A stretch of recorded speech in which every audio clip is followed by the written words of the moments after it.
Honourable members, prayers.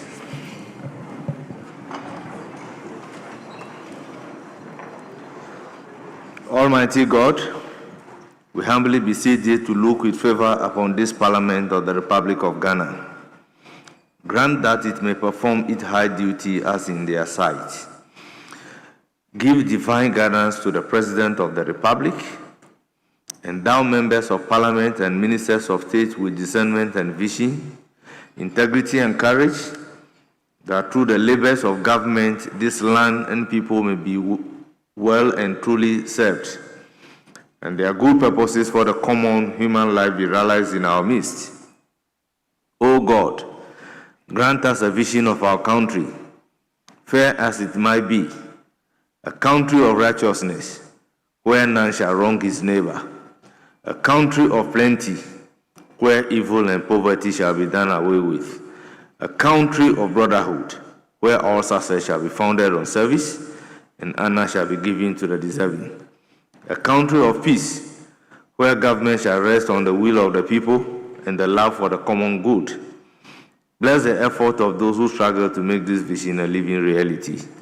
Inspire and strengthen our people that they may give time, thought, and sacrifice to speed the day of the coming beauty of Ghana and Africa. Amen.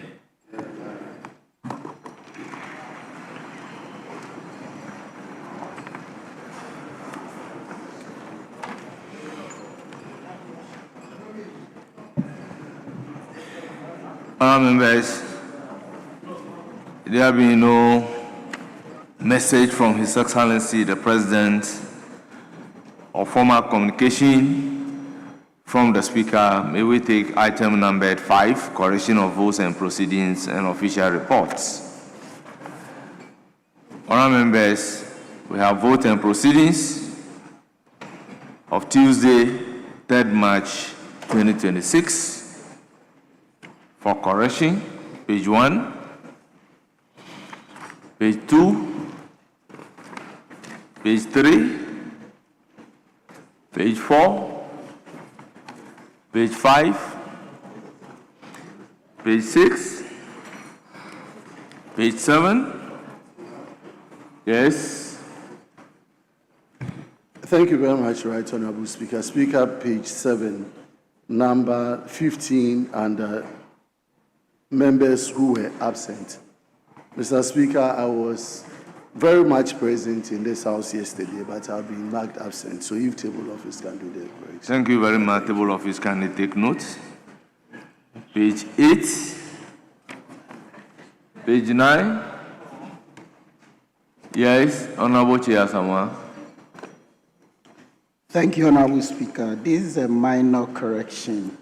Page 9, item 6. For consistency's sake, line 7, 2nd March, there should be a comma before 2026. Same applies to line 8. On Monday, 2nd March, there should be a comma as well before 2026. Thank you.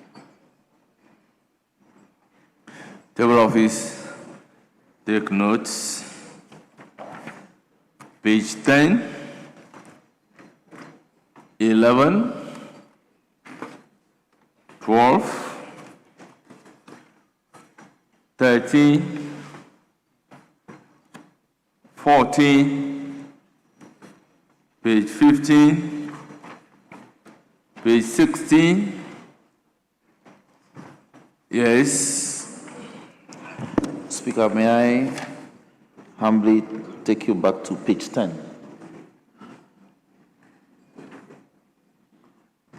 Speaker, item number 9, paragraph 2 and 3. Speaker, in paragraph 3, the complainant, being the Honourable Minister for the Interior, made the point that the allegations made by the minority leader not being backed by any evidence amounted to contempt. He simply didn't say that there were allegations and therefore they amounted to contempt. His position was that the allegations were not backed by any evidence, and therefore they sought to defame him. And so I believe that it's very important that that is indicated.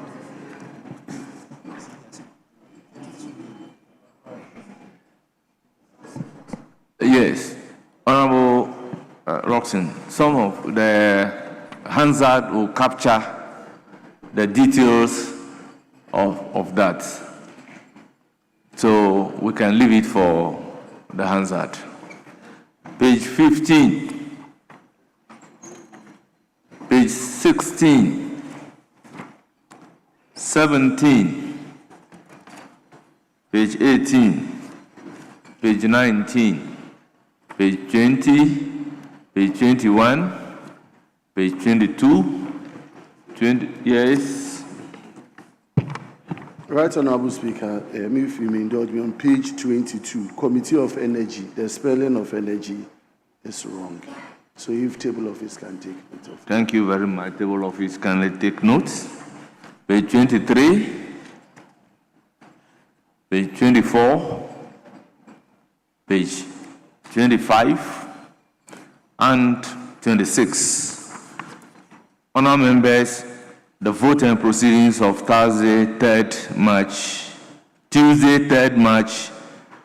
2026 is hereby adopted as the true record of proceedings. Honourable members, we have the official reports of 24 February 2026 for your correction. Honourable members, any correction? Yes. Thank you, Mr. Speaker. Column 29, the second paragraph, the last line. If the previous government started constructing hospitals, we should help to complete them, missing to complete them. Then the last paragraph, line 4. So I am using the small 5% allocated, is supposed to be through instead of to, through the common fund. Then, Mr. Speaker, column 30, first paragraph, line 5. But the excuse that because there are no beds and we are missing and people cannot be treated is not tenable. Then, Mr. Speaker, again, column 31, first paragraph, first line. Speaker, it could happen to any one of us instead of any of. It's missing the one, any one of us. Mr. Speaker, and the last one is supposed to have been the same. So you mean to say it could happen to any of us is wrong? Yeah, so any one of us. Any one of us instead of any of us.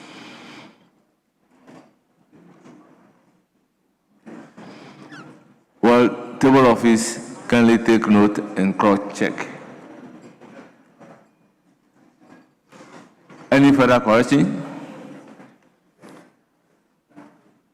In the absence of any further corrections, the official report of Tuesday, 24 February 2026 is also adopted as the true record of proceedings. Yes. Speaker, with respect, I make reference to the page 10 of today's vote and proceedings, which captures the concerns raised by the Honorable Minister of Interior yesterday. Mr. Speaker, we've had sufficient discussion on this matter, and I would want to state categorically that contrary to the impression he had, that I specifically made allegations against him which injures his reputation, Mr. Speaker, I would not do that specifically to hurt him or his ministry. And if, Mr. Speaker, the text of my concerns reflected so, it is hereby accordingly withdrawn. And, Mr. Speaker, as colleagues, when a member feels strongly about a statement which is unintended, the right thing to do is to withdraw and apologize to him. Mr. Speaker, I proceed to do so and to assure him that concerns that would arise out of any matter shall be properly be brought to his attention. But on this matter, as I've said before, I will repeat it for Hansard, that anything related to him or his ministry is withdrawn. And again, apologies to him. Mr. Speaker, that said, I leave matters to rest. Yes, Honorable Minister for Interior, you've heard the minority leader. He is retracting and rendering an apology for the statement made during the State of the Nation's address, following which you have lodged a complaint requesting a matter to be referred to privileges, and same was referred to privileges. What do you say?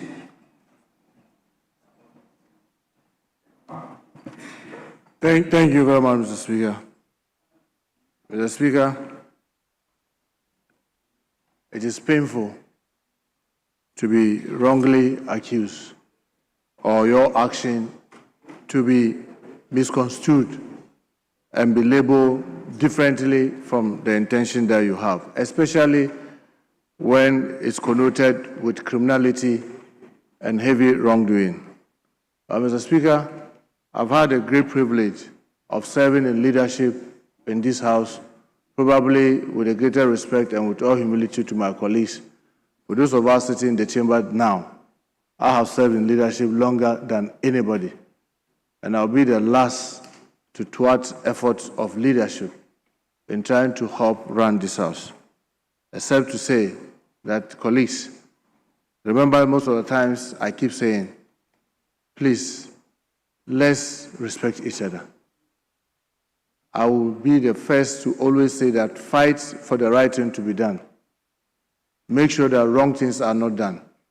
But let's not do it as though we intend to destroy each other. I am heavily hurt and heavily worried.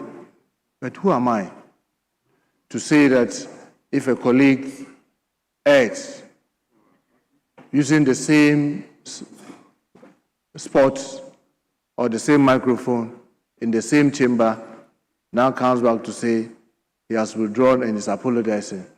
Who am I to say that I'm going to play God and I will not accept it? I accept it wholeheartedly, and I pray that this guides all of us, myself, the hardworking service commanders that I have, the hardworking staff at the ministry, for us to continue to do the right thing, and to also assure the minority leader and the minority and the whole House that if there are anything that they think needs our attention, we'll be more than happy to look at them and address them. But I want to thank you, Mr. Speaker, because even if we go to privileges and a member that you are referring to privileges goes there to say that, I'm sorry for what I have said, it ends the matter. So if leadership in your wisdom and in the wisdom of the minority leader apologizes and withdraws, who am I to say I will not accept? My only plea, Mr. Speaker, is that if it is possible to expound that from our records,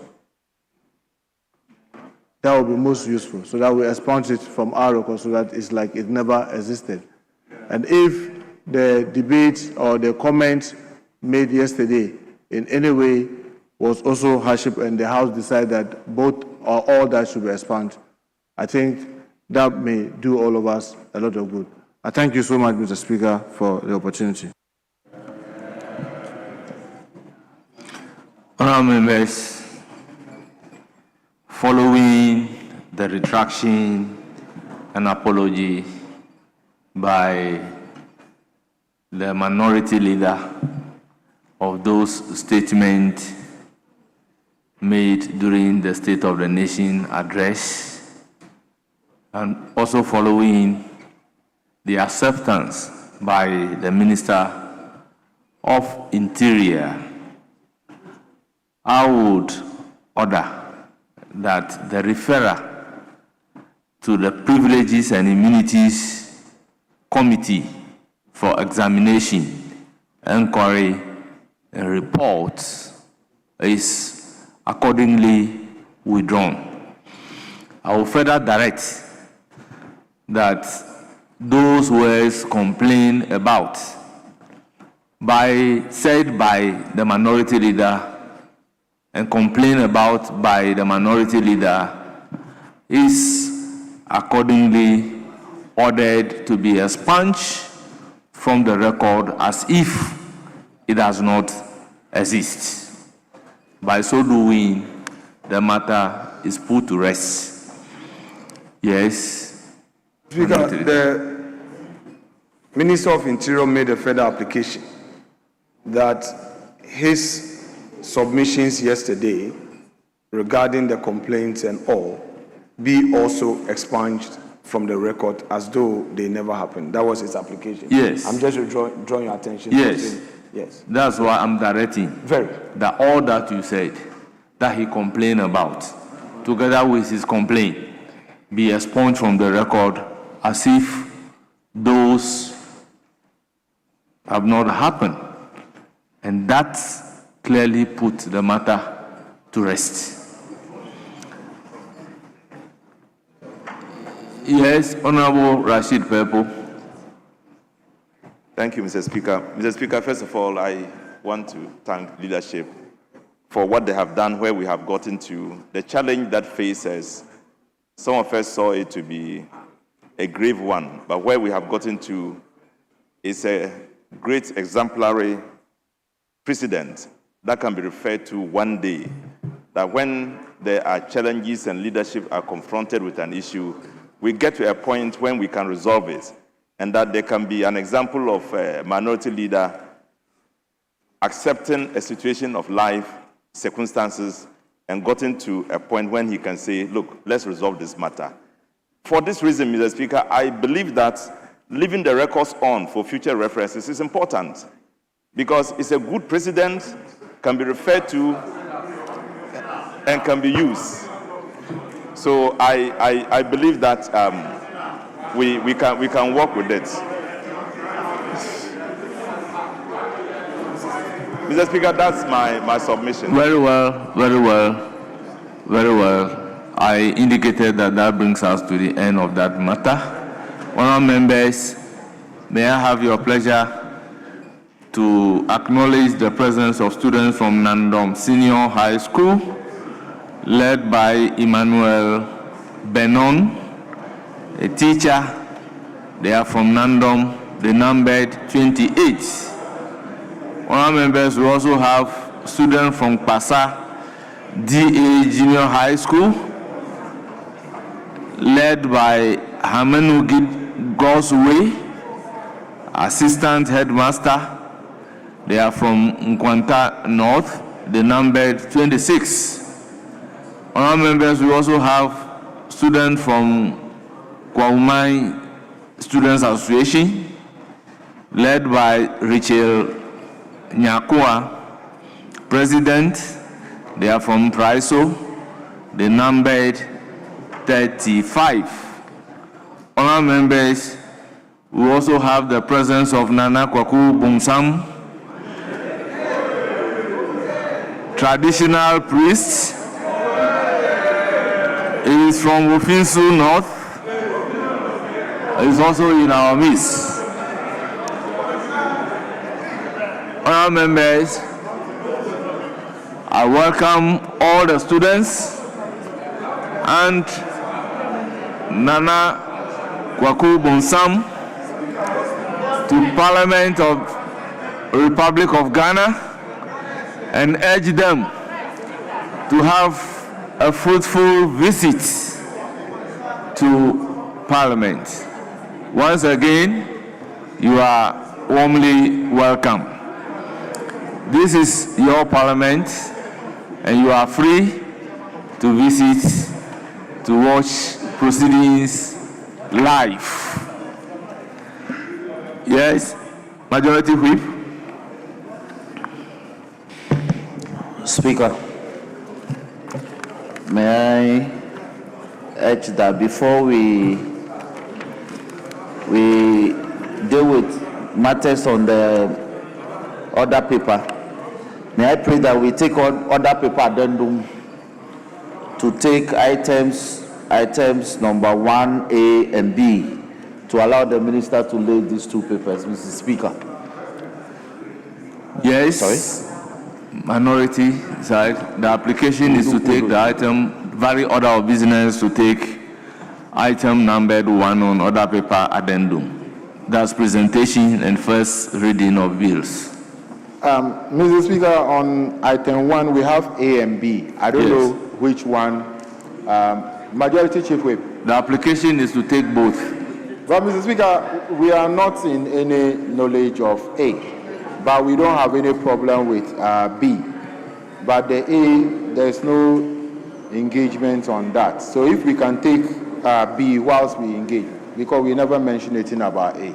Yes, Honorable Minority Whip, I'll plead with you to allow these items to be taken and you can later engage.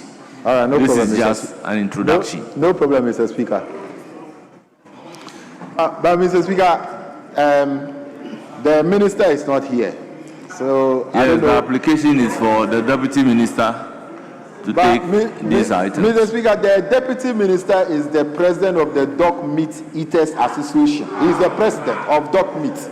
He says it's the best meat ever. But Mr. Speaker, he's not properly dressed. He's wearing a smock without a hat on today's Wednesday.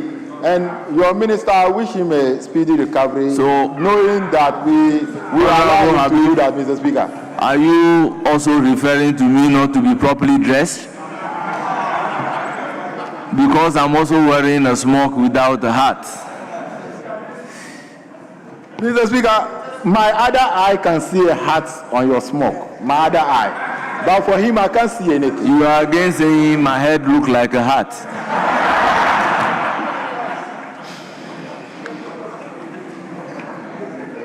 Yes, Deputy Minister for Education. All members, at commencement of public business, presentation and first reading of bills. Item numbered 1A, Deputy Minister for Education. An act to amend the Education Regulatory Bodies Act 2020, Act 1023, to dispense with the requirement of affiliated institutions to meet the 6-year requirement to obtain a charter and provide for related matters. Yes.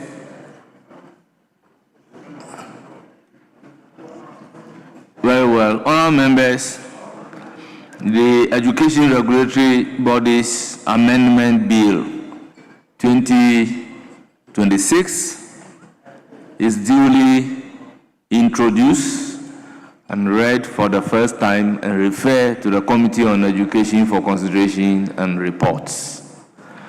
Item numbered 1B. An act to establish a National Community Service Secretariat, provide for community service as an alternative to custodial sentences for persons convicted of specified categories of offenses and for related matters. Honorable members, the Community Service Bill 2026 is duly read for the first time and referred to a Committee on Defense and Interior with the leadership of Constitutional Legal joining them to consider same and report to the House. Yes. Minority. Mr. Speaker, I rise under Order 1633. If the other Order 1633 if the Minister, Community Service Bill, if he can give a small explanation to that. Yes, Honorable Minister.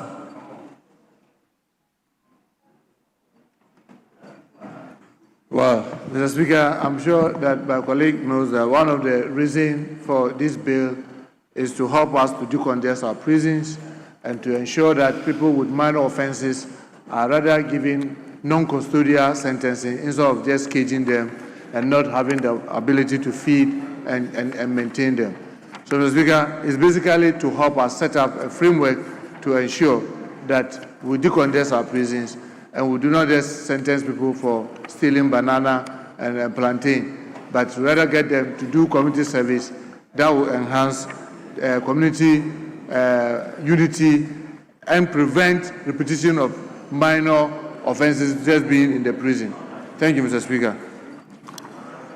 Thank you, Honorable Minister.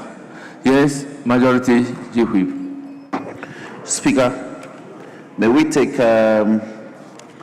item number 9, Mr. Speaker, on the order paper. Speaker, to enable the Minister for Interior to lay this instrument. Mr. Speaker.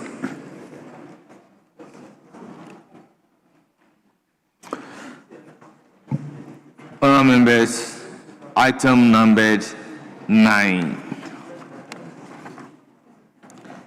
Minister for Interior. National Identity Register Amendment Regulations 2026.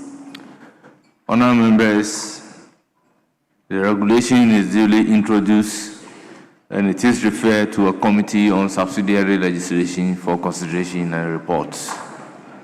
Yes. Speaker, may we take item number 6, questions? Speaker, given the exigencies, we want to pray that we limit the supplementaries to 1, just 1. Given the exigencies, it's a special prayer. Until Fojo, you will have your Yes. Yes, Mr. Speaker, the Chief Whip reached out because we want to zoom into the debate. So if we can actually limit supplementary questions to 1, I think it's in order. Very well.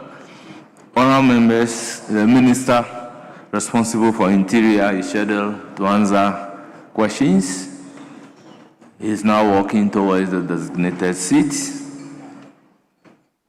Having taken the seat, I will call on Honourable Reverend John Tim Fojo, Member of Parliament for Asin South, to pose question number 635.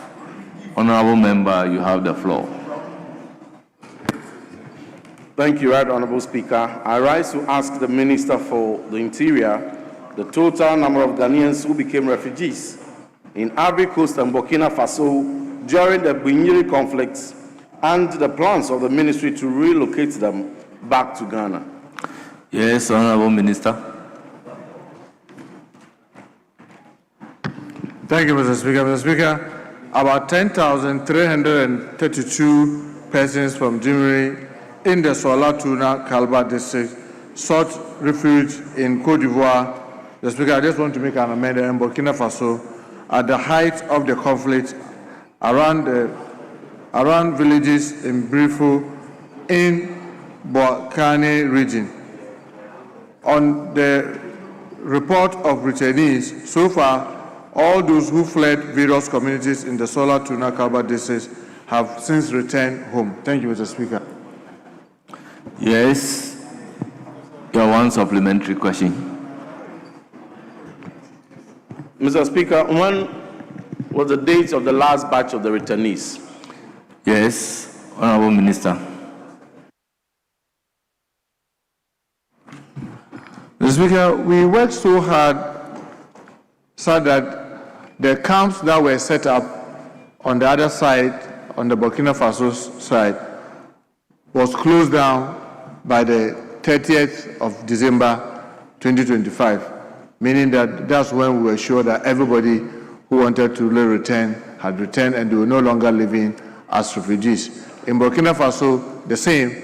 By the 15th of December, all those who were living in the classrooms and everything had all been returned, and there were no longer any tents for us to take care of any individual, ensuring that everybody who wanted to return had returned. Thank you, Mr. Speaker.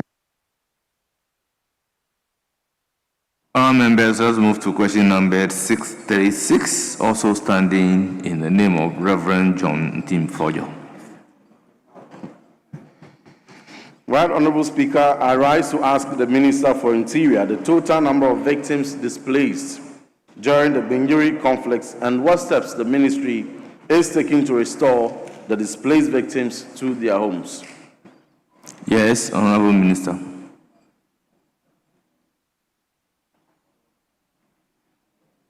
Thank you, Mr. Speaker.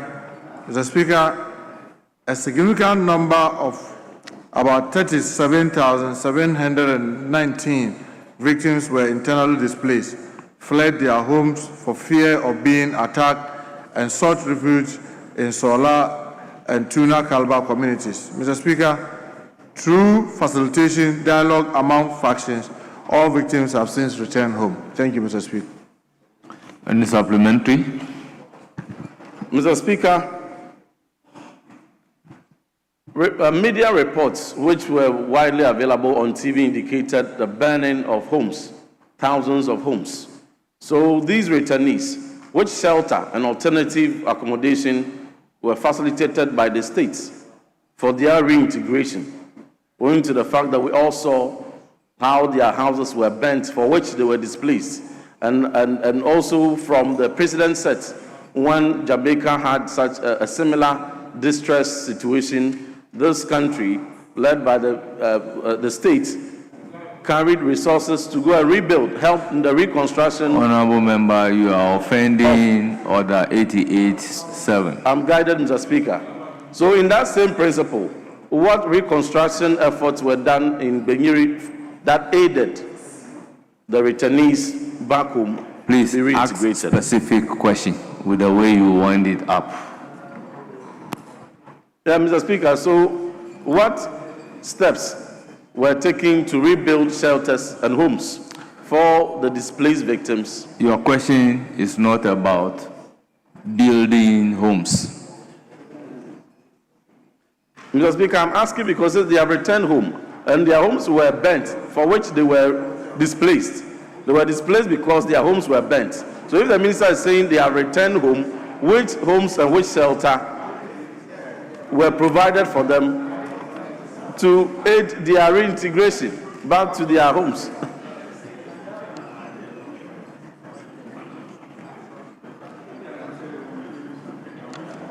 Yes, Honorable Minister. Thank you, Mr. Speaker. Mr. Speaker, fortunately for us, only 5 houses were burnt down. They had partial, only 5, yes. And in the case of the chief, yes, it's been rebuilt, but I also know how our people live. Yes, some you have a room that has been brought down, but for houses was only 5 houses. But because they live communally, they came and they were coping with each other, and many of them, because they are already mad houses, they've already, built them. But that of the chief in Benjuri, the state built it to ensure that the chief was able to return. Thank you, Mr. Speaker. Honourable members, question number 471. Standing in the name of Honourable Alexander Kwesi Akwa, Member of Parliament for Akim Odan. Grateful, Mr. Speaker, for this opportunity. Mr. Speaker, I rise to ask the Minister for the Interior whether the ministry recently presented some pickup vehicles for the 24-hour Economy Secretariat and the source of those vehicles. Thank you. Yes, Honourable Minister.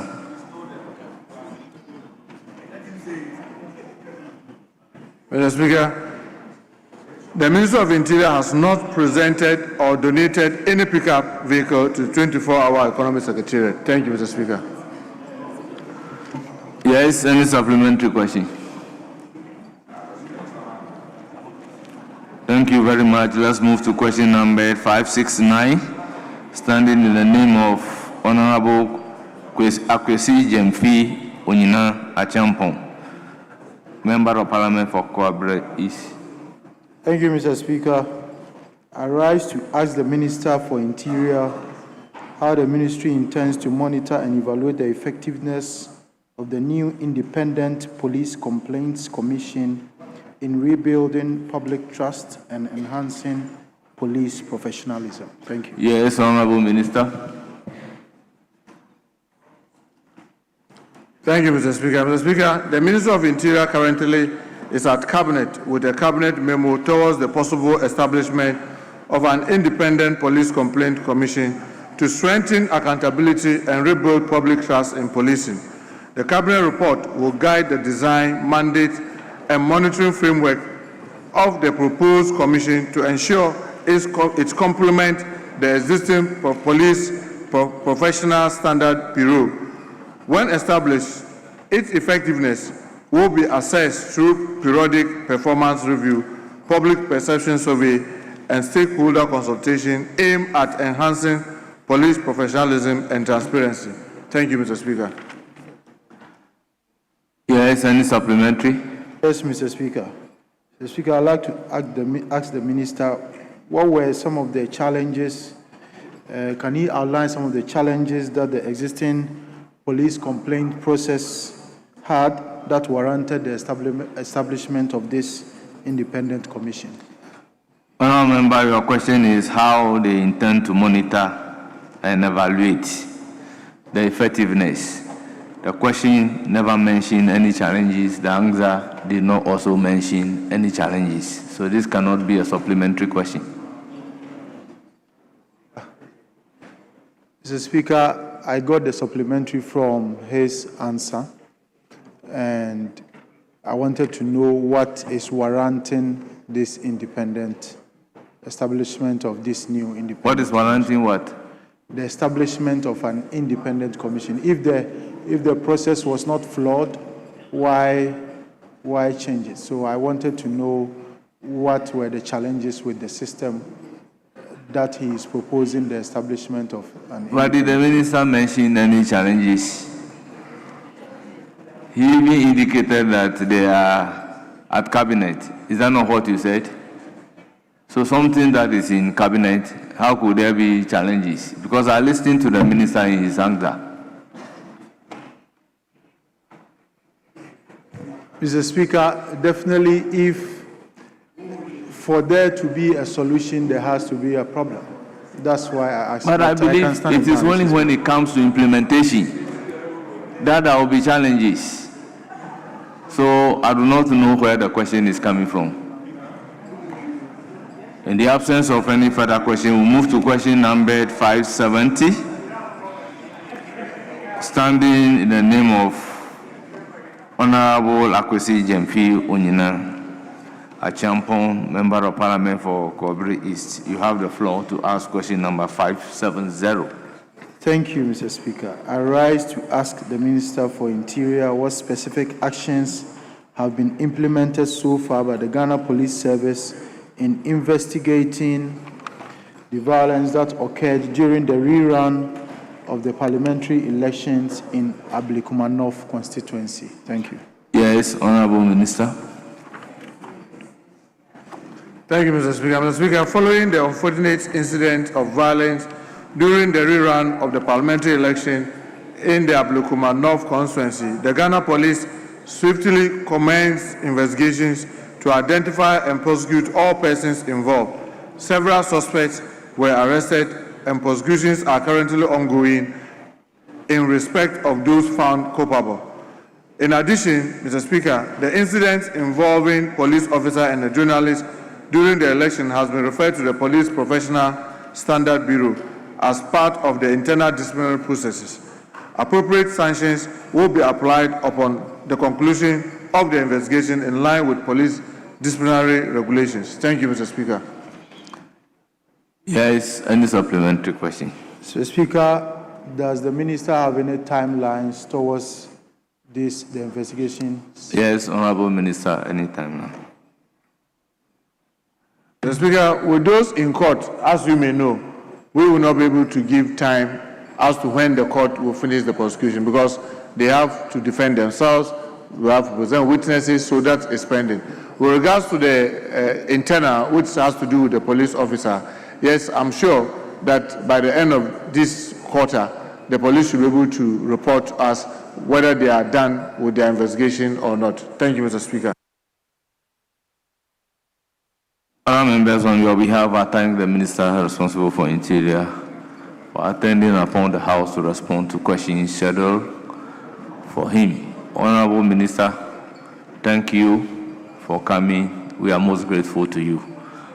I now ask the Minister responsible for Roads and Highways to also take the seats whilst I call on Honorable Kwame Animedo Entry to pose question numbered 586.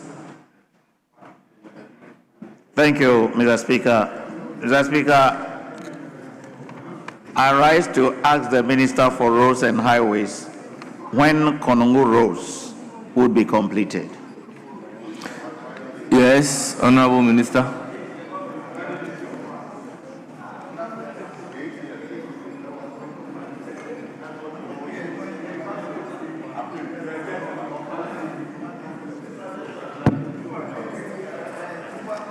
Mr. Speaker, the Konongo Town Roads was awarded under the contract titled Rehabilitation of Konongo, 5.72 kilometers, and Morso Town Road, 2 kilometers. The project commenced on the 9th of December 2024 for completion by 8th of December 2026. Progress of work is currently at 15%. Works have stalled due to delayed payment for the works done. Efforts are being made to get a contractor back to site to complete the outstanding works. Thank you, Mr. Speaker. Yes, any supplementary question? Yes, Mr. Speaker. Mr. Speaker, the last paragraph, the Minister says that efforts are being made to get the contractor back to the site. I would want to find out if the Minister can throw more light on what he means by efforts. Thank you. Yes, Minister. Honourable Minister, what do you mean by effort? Mr. Speaker, the contract sum is 71.7 million. The contractor only worked up to 4 million, 15% of the work. So he hasn't done much work to warrant him leaving the site. So we are pleading with him to come back to the site and continue to work. I've already said that part of the reason he gave was because of our inability to pay for works he's already done, which is up to 4.9 million Ghana cedi. So efforts are being made to get him back to site. Unfortunately, it's only one question. I only have one supplementary question.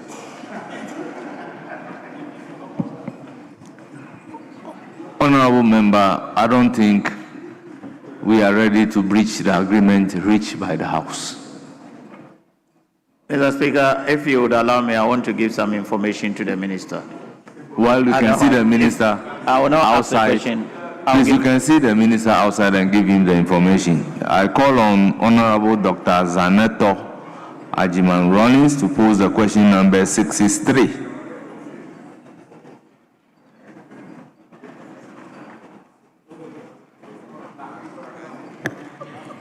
Thank you, Right Honourable Speaker. I rise to ask the Minister for Roads and Highways a question, which is when the CMB Abuja Road will be completed. Yes, Honourable Minister.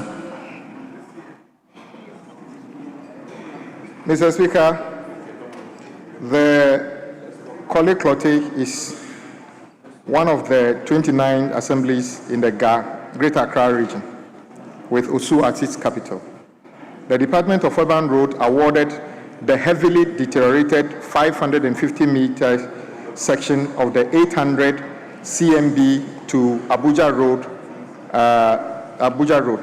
The works were completed by 2016 and the contract has since been closed. There is no program for the rest of the section currently. Engineering design studies and cost estimate have been carried out on the remaining 200 50 meters stretch and other roads, linked roads, for consideration upon availability of funds. Thank you, Mr. Speaker. Honourable member, any supplementary question? Thank you, Right Honourable Speaker. The original contract, we were informed, was actually supposed to extend to the front of the Accra Brewery, which has not been done. And the drains alongside that were also not done after 2016. And so just to inquire from the Minister whether that's going to be done quickly based on the density Yes, of traffic. Honourable Minister. Mr. Speaker, I had a conversation with the honourable member, and we will get back to site and tackle the remaining section within the month. Thank you, Mr. Speaker. I call on Honourable Brighter Samuel Bifog, Member of Parliament for BBNE, and we also Bakwai to pose question number 583. Thank you, Right Honourable Speaker. My name is Brefo. It's wrongly spelled here. Very well. Honourable Speaker, I rise to ask Honourable Minister for Road and Highways, what steps is the ministry taking to ensure completion of Awaso town roads?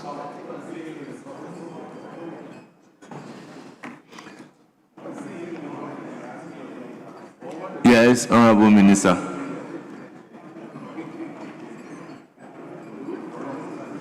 Mr. Speaker, the Awaso Town Road was awarded under the contract titled Upgrading of Awaso Town Road, 3.4 kilometers. The contract commenced on the 1st of December 2023 for completion on the 1st of June 2025. The progress of work is 47%. The contractor has vacated site. Efforts are being made to bring the contractor back to site to complete the outstanding works. Thank you, Mr. Speaker. Yes, Honourable, any supplementary question? Thank you, Right Honourable Speaker. Per the response of the minister, the contractor has abandoned the work because of non-payment of certificate raised. Does the effort include, does his effort include making sure that payment is ready for the contractor? Yes, Honourable Minister. Mr. Speaker, I want colleagues to always make reference to the budget we approved in this House for the ministries from which we demand work to be done. If you check the 2025 or 2026 budget, the allocation made there is what is this House has approved to be used to pay contractors. Last year, whilst we approved a certain amount of money for the payment of arrears, somehow the finance minister paid in excess of that. As I said, over 9.8 billion Ghana cedis was used to pay arrears to contractors. The difficulty is that we inherited a colossal amount of unpaid certificates. And indeed, on record, President Mahama's government has paid contractors at a within the shortest possible time than any government in our history. 9.8 billion cedi is a lot of money, and at the time we were under IMF and everything was out of place in terms of our economic indices. So indeed, we acknowledge the fact that a lot more contractors ought to be paid, and we are working as much as possible to make sure we raise the revenues as directed by this House to pay the rest of the contractors who are yet to receive their money. As soon as we receive those monies, they will be paid, and then we will encourage them to go back to site. Thank you, Mr. Speaker. Honourable, this is a consensus specific. We'll move to question number 598, standing in the name of Alhaji Alhassan Mumuni, Member of Parliament for Salaga North. You have the floor. Thank you very much, Right Honourable Speaker. I rise to ask the Minister for Roads and Highways the plans of the ministry to construct the Voili-Panshagu-Yapala Junction Road. Thank you. Yes, Honourable Minister.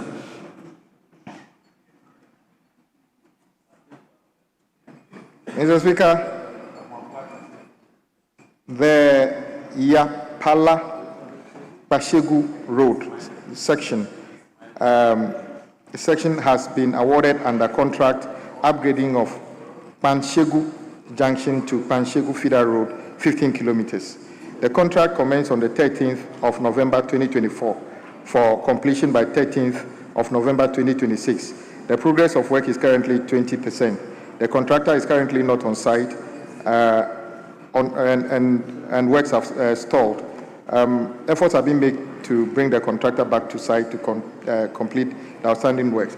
Mr. Speaker, I want to take this opportunity to encourage all contractors whose projects were awarded in 2024, who have vacated site. Mr. Speaker, majority of projects awarded in 2024 did not receive any commencement authorization, which is against the Public Financial Management Act. But that was done. So some of the contractors, knowing very well that the finance minister came here and read the content of the Public Financial Management Act, thought that since the project, in their view, was illegitimate, they will not be paid. I want to encourage you, President Mahama's government is not going to terminate those projects.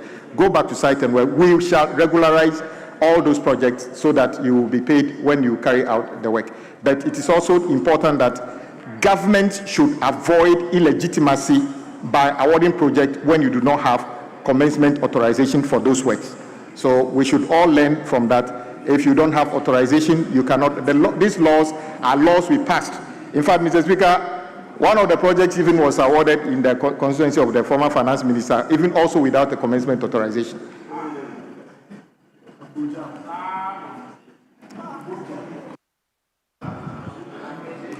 Do you have any supplementary? Mr. Speaker, it's like the minister have not completed the answer. The second part of the answer is not completed. Let me just draw his attention. Honorable Minister, is your answer in twofold? The answer as published. Mr. Speaker, the answer is not in twofold. The answer is very simple. The project has stalled, and efforts have been made to complete that section. There's a portion which is currently not being worked on, and which engineering studies, and cost estimate will be provided when funds become available. We'll tackle those sections. Yes. Do you now have a supplementary question? Yeah. Right Honorable Speaker, my interest was just on it will be catered for in the next budget, so that at least I'll be sure that in the 2027 so budget... So you want to know whether or not it will be catered for in the next budget? That should be the question. Mr. Speaker, the government of Ghana budget is actually approved in this house, not at the ministry. So whatever we approve is what will be done. Yes. This is a consensus specific. Thank you, Mr. Speaker. Mr. Speaker, the road minister, I admire him a lot, but in his answer, he did indicate that many of the contracts that was awarded in 2024, they were without commencement authorization, and he cited example of the former finance minister's constituency, and that contractors should work. But I want to find out from him, based on what you said, contracts that were awarded in 2024, then they have award letter without commencement yet. Is it the case that they can work and then you regularize it based on what you said? That's what exactly the minister said.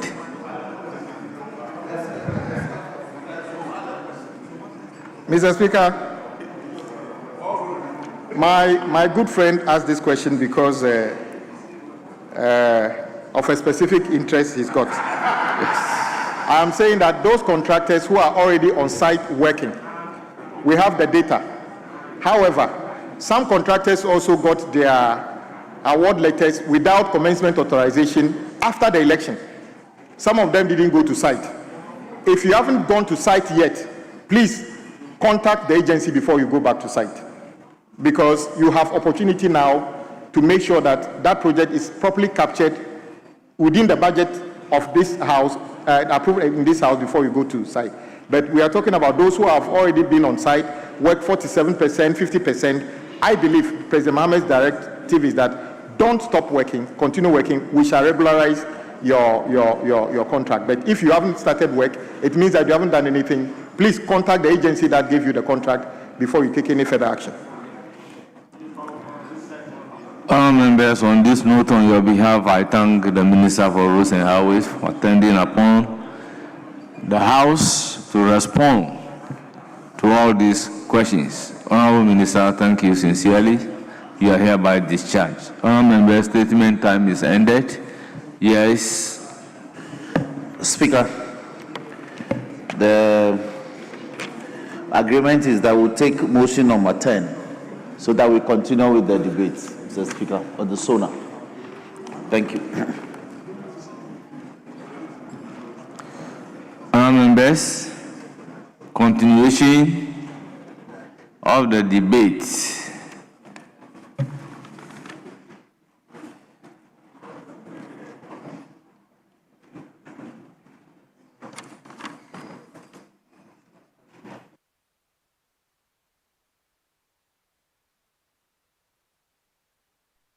So, honourable members, I proceed to give the floor to Honourable Dominic Nitiwul.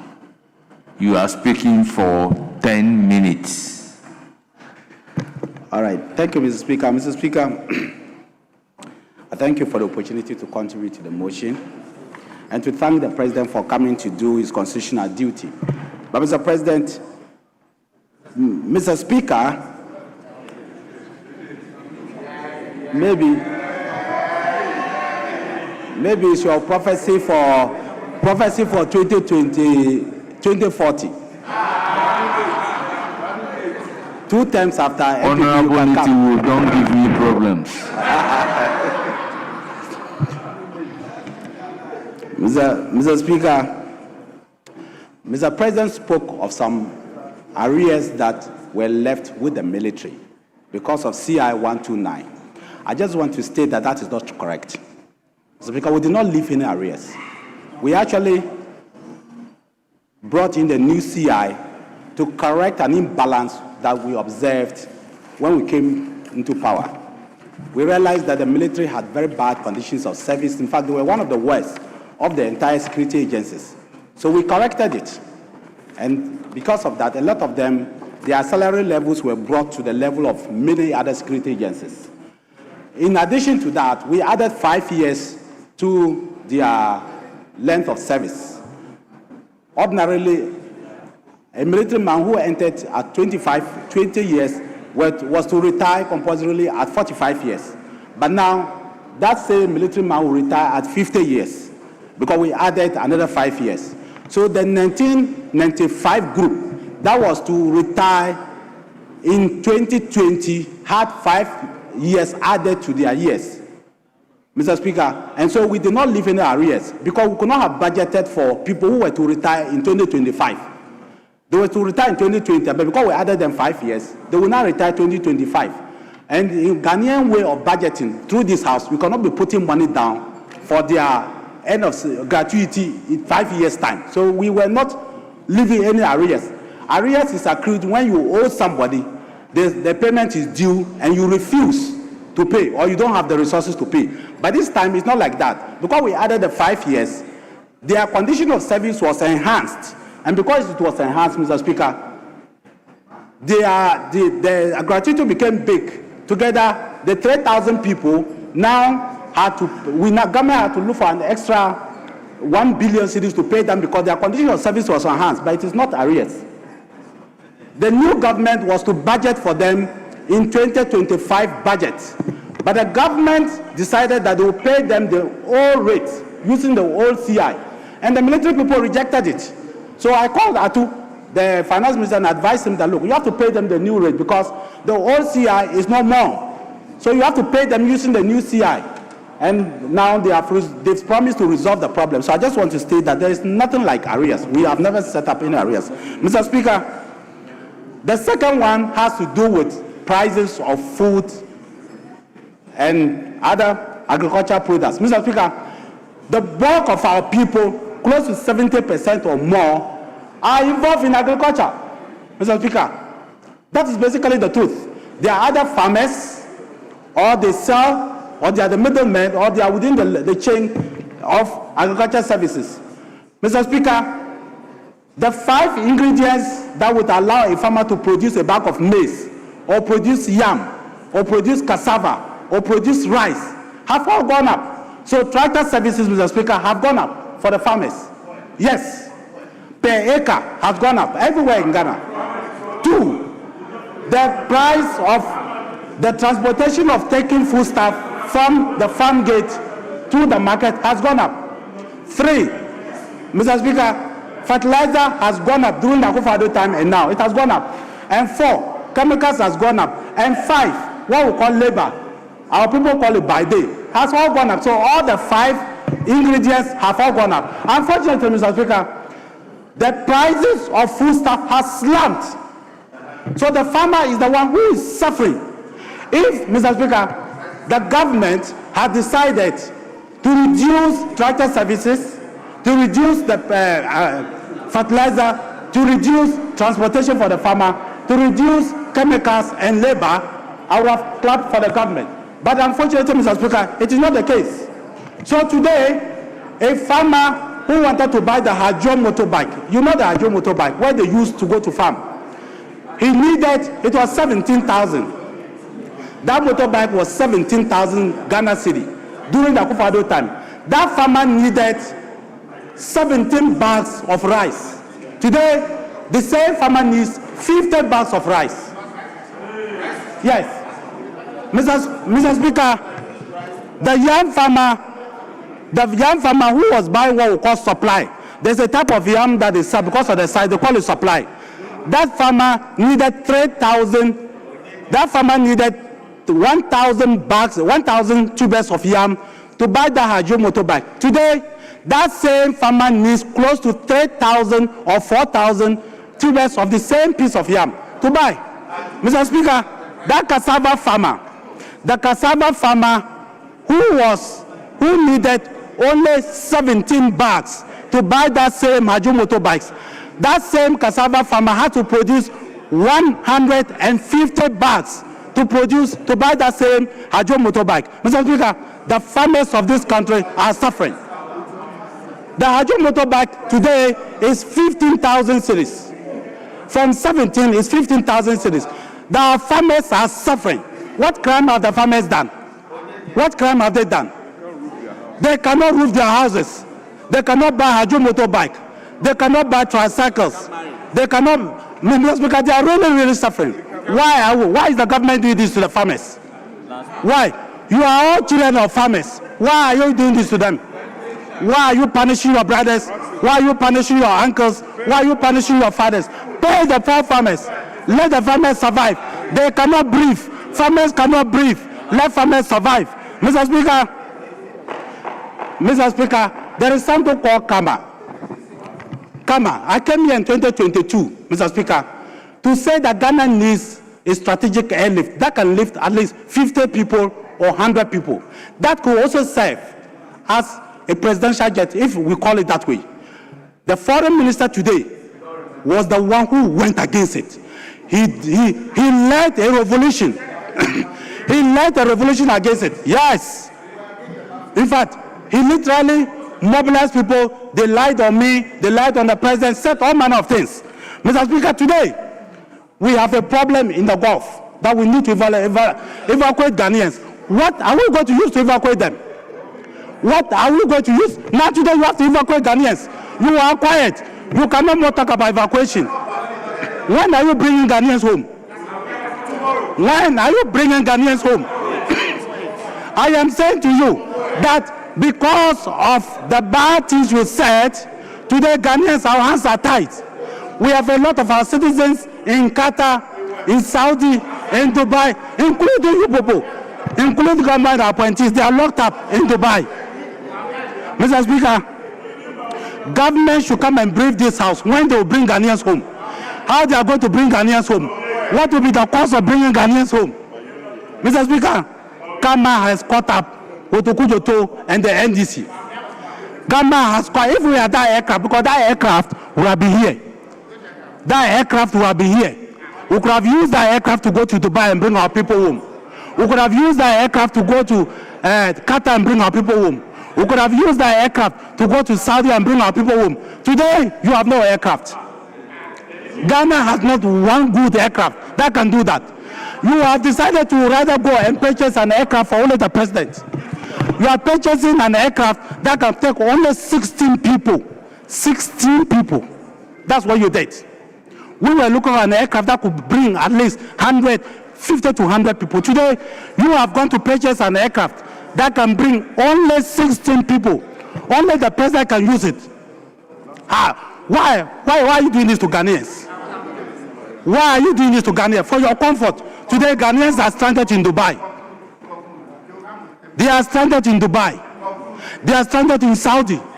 You are saying nothing as a government. Every government is evacuating their citizens. And you have tied your hands and you are quiet. Come and brief us. That is what is called leadership. I came here to brief the House. During COVID, we carried Ghanaians. We brought down Ghanaians. We went around the world and brought Ghanaians. Today, you people, you cannot even brief us. Ghanaians are trying to bring them home.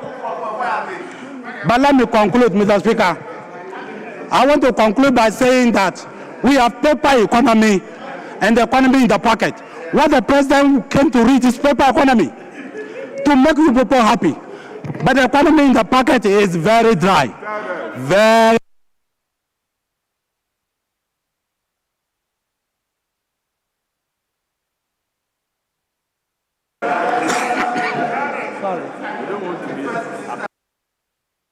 Honourable members, it's now the turn of Honourable Ampim Nyako, Deputy Minister for Finance.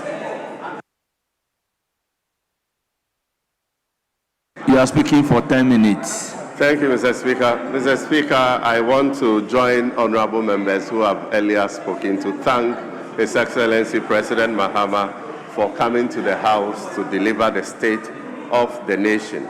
And Mr. Speaker, before I start, I want to find out what kind of barter system was Honourable Nitiwu talking about, speaking about sacks of yam that was being exchanged for an abobo yam that has increased. If previously one sack of yam was being exchanged for another commodity, and today you need 3 sacks of the same yam to do the simple thing you should know is that the price of yam has gone down.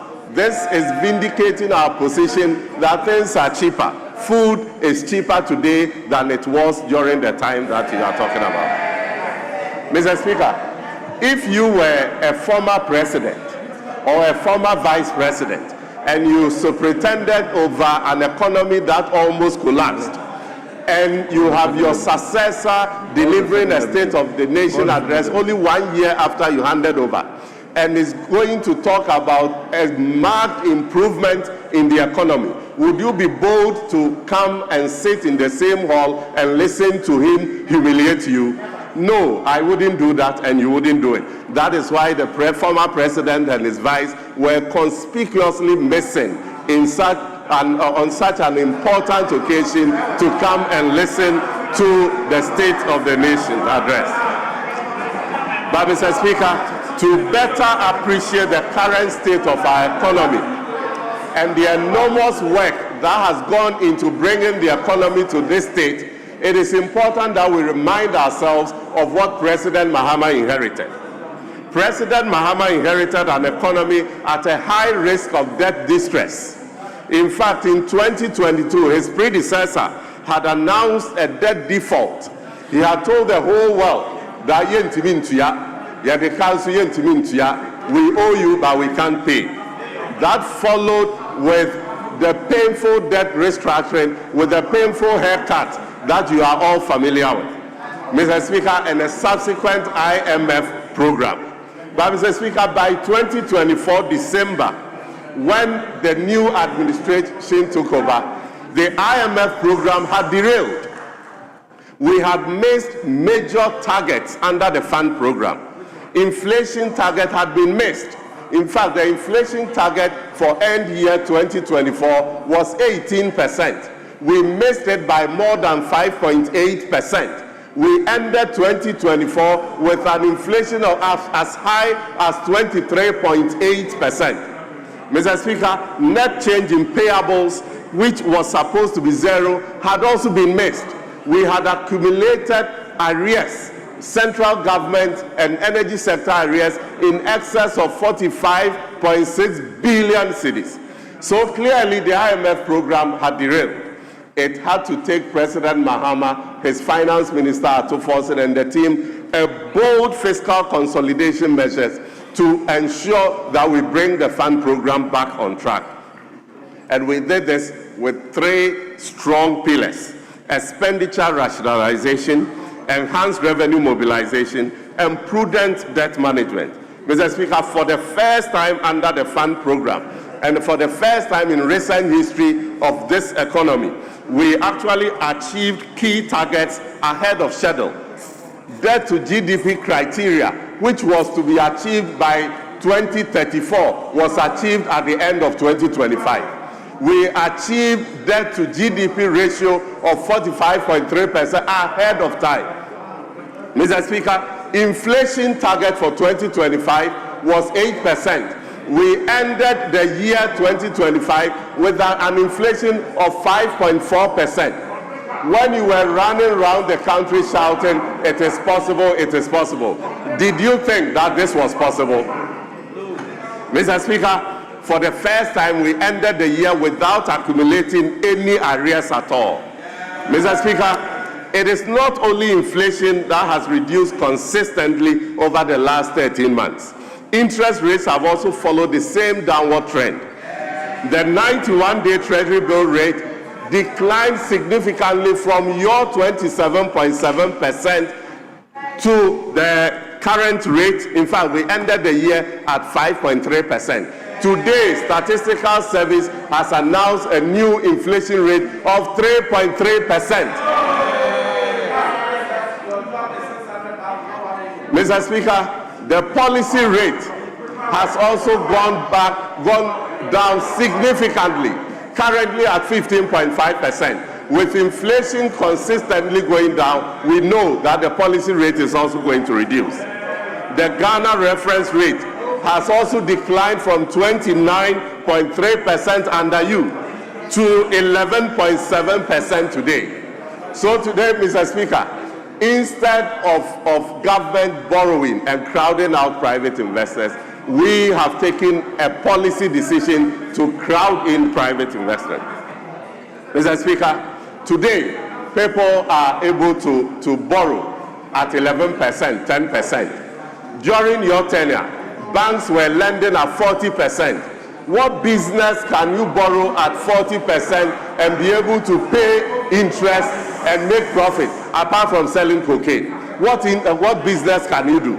Mr. Speaker, apart from all this, in only 1 year of President Mahama's administration, we have recapitalized NIB, ADB, and CBG.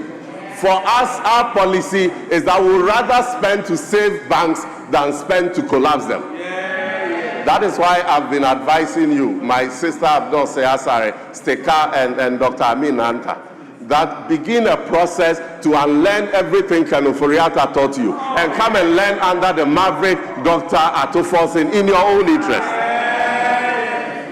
Mr. Speaker, look, President Mahama made a statement, and it's on page 7 of the statement. He says, and I quote, "Looking at Ghana's restructured debt profile, it is clear that the negotiations on our side were intended on knocking the can down the road with the largest repayment schedules between 2025 and 2028. Mr. Speaker, the debt restructuring program that you did, the DDEP, look at how you scheduled the payments. 2023, 8.5 billion. 2024, 19.5 billion. Then from 2025, 20.2 billion. 2026, 22.2 billion. 2027, 56.4 billion is what we are expecting us to pay. And 2028, 51.2 billion. That is why His Excellency the President said you negotiated this with the intention to knock the can down the road. for somebody else to come and lift it. But guess what? We are making provision to be able to meet all this debt when they fall due. Between last year and this year, we have paid in excess of 31 billion cedis. Look, we have established both cedi and dollar sinking fund accounts. Dr. Atuforsen has sought cabinet approval, and every month we are setting aside 7% of our non-oil tax revenue to accumulate enough funds so that when they fall due, we can clear them. I want to tell you that if you thought we are going to default, we will not default today, we will not default tomorrow. That is why all rating agencies are recognizing what we are doing, and they are rating us very, very significantly. Mr. Speaker, President Mahama told Ghanaians that he is on a mission to reset Ghana. True to his word, he has set a new standard in the Ghanaian economy.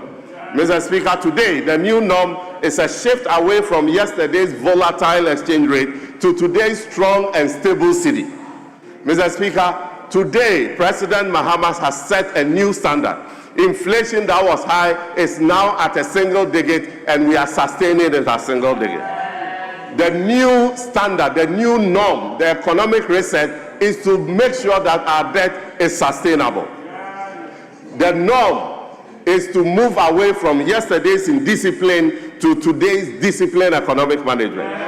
And the new norm is to move away from yesterday's wastage to today's frugality.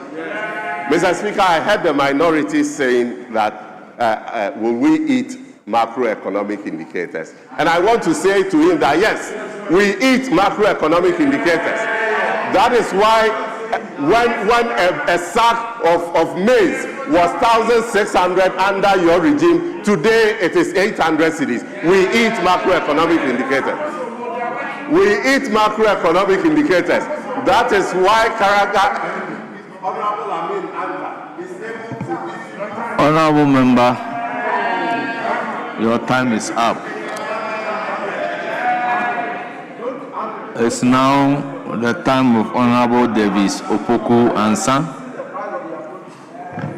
You are speaking. Thank you very much, Mr. For Speaker. 10 minutes. Thank you very much, Mr. Speaker. Mr. Speaker, whilst my colleague, Honorable Deputy Finance Minister, was on the floor speaking, I had a call from his constituency, and the man, John Fache, a known cocoa farmer in Old Akradi. The gentleman is wondering if this is his MP. Is that the MP for a Sojaman constituency? Today, the MP, the cocoa farmer is asking his MP that today you are talking about macro and micro economic indicators. When indeed he is unable to get money to buy his BP drugs. We leave that to his conscience, and I think that his constituents are watching him. He may say that today they eat macroeconomic indicators. That's true. But Mr. Speaker, Article 67 of the Constitution is very clear. It requires that the President delivers a message on the state of the nation. Mr. Speaker, Article 179 of the Constitution also states that the President shall cause to be prepared and laid before Parliament estimates of revenue and expenditure. So in practice, we see the Finance Minister come before us to present what I call budget statement and economic policy of government. Mr. Speaker, what we saw from the President last week was just large portions of addresses that consisted of future spending plans and projections, rather than an honest description of the present state of the economy. Mr. Speaker,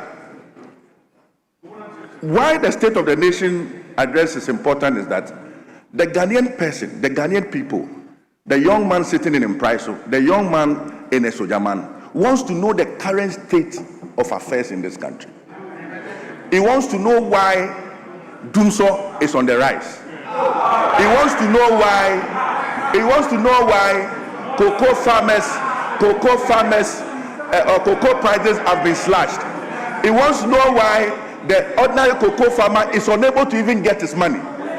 And you come here, and all we hear of the president are future projections when the finance minister is clothed with that powers to be doing that. But Mr. Speaker, I want to veer into a very critical sector, which is the telecom sector.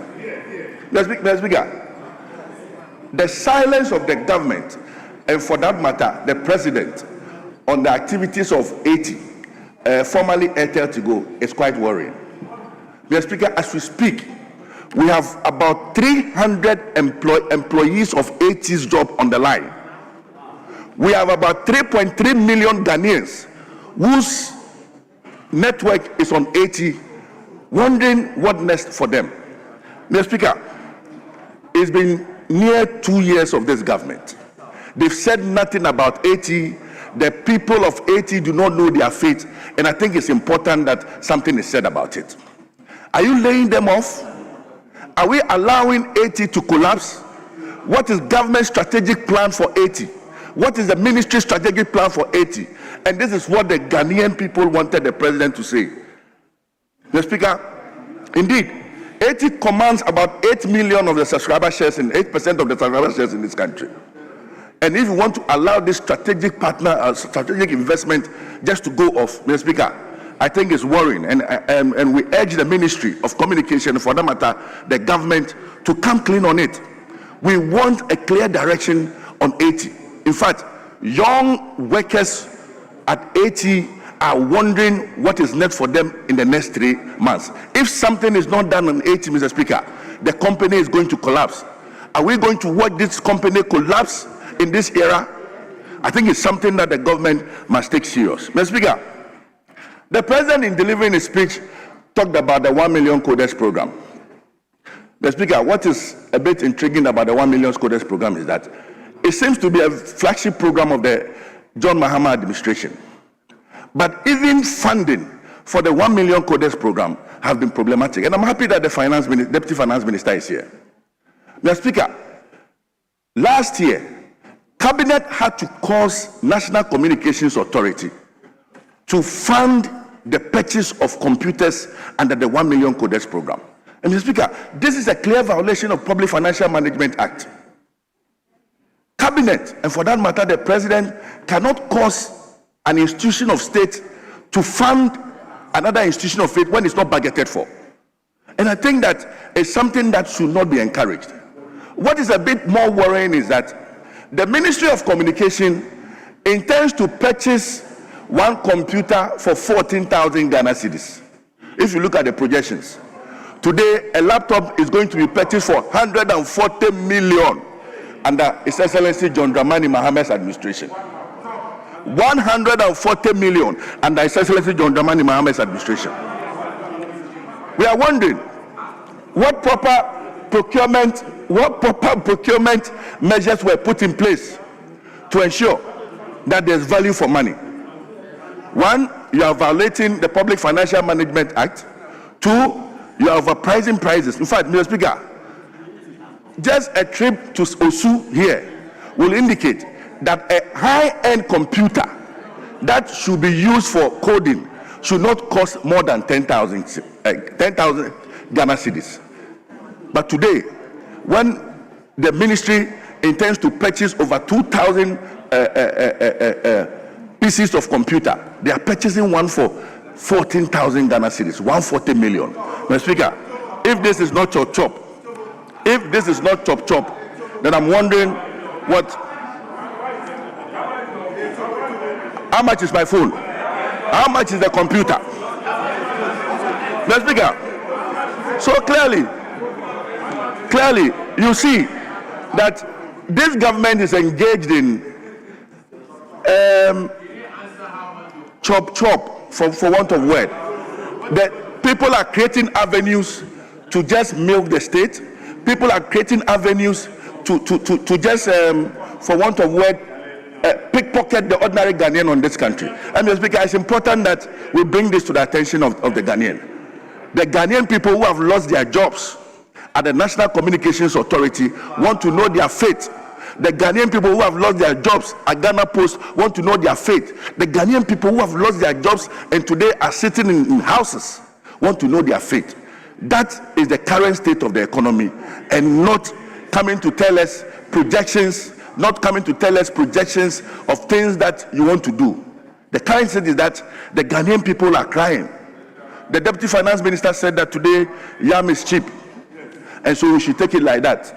Mr. Speaker, the reality is that today yam is not cheap, but yams are packed in sacks in the north, and there's nobody to buy it. That is the reality. Mr. Speaker, even when you have reduced cocoa prices, what is happening is that even the cocoa crushers are unable to buy the cocoa. They are unable to buy the cocoa. And we sit here, put on red ties, put on our big shoes, and we create an impression that the economy has improved and that the Ghanaian should applaud the NDC government for that. The Ghanaian should applaud the NDC government for that. Mr. Speaker, what I'm telling our colleagues is that we were on that side of the aisle a while ago. The things that led the MPP to opposition are started too early under the NDC administration. And I can tell them, if he thinks that today, like he trumpeted the last time, like my former colleague who is deceased, John Kuma, said that we will not go today or will not go tomorrow. Today, Ampim Dako is repeating same, telling Ghanaians that we will not default today, we will not default tomorrow. The reality will soon dawn on them.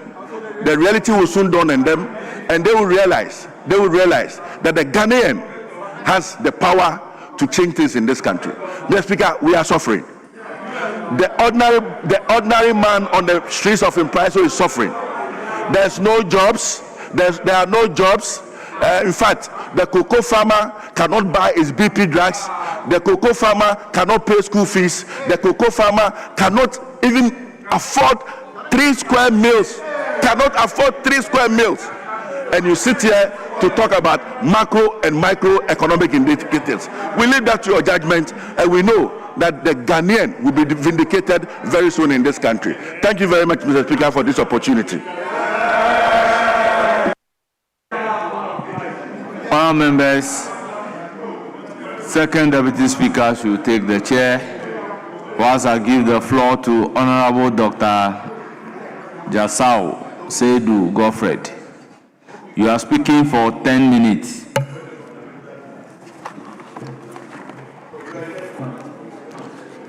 You have the floor.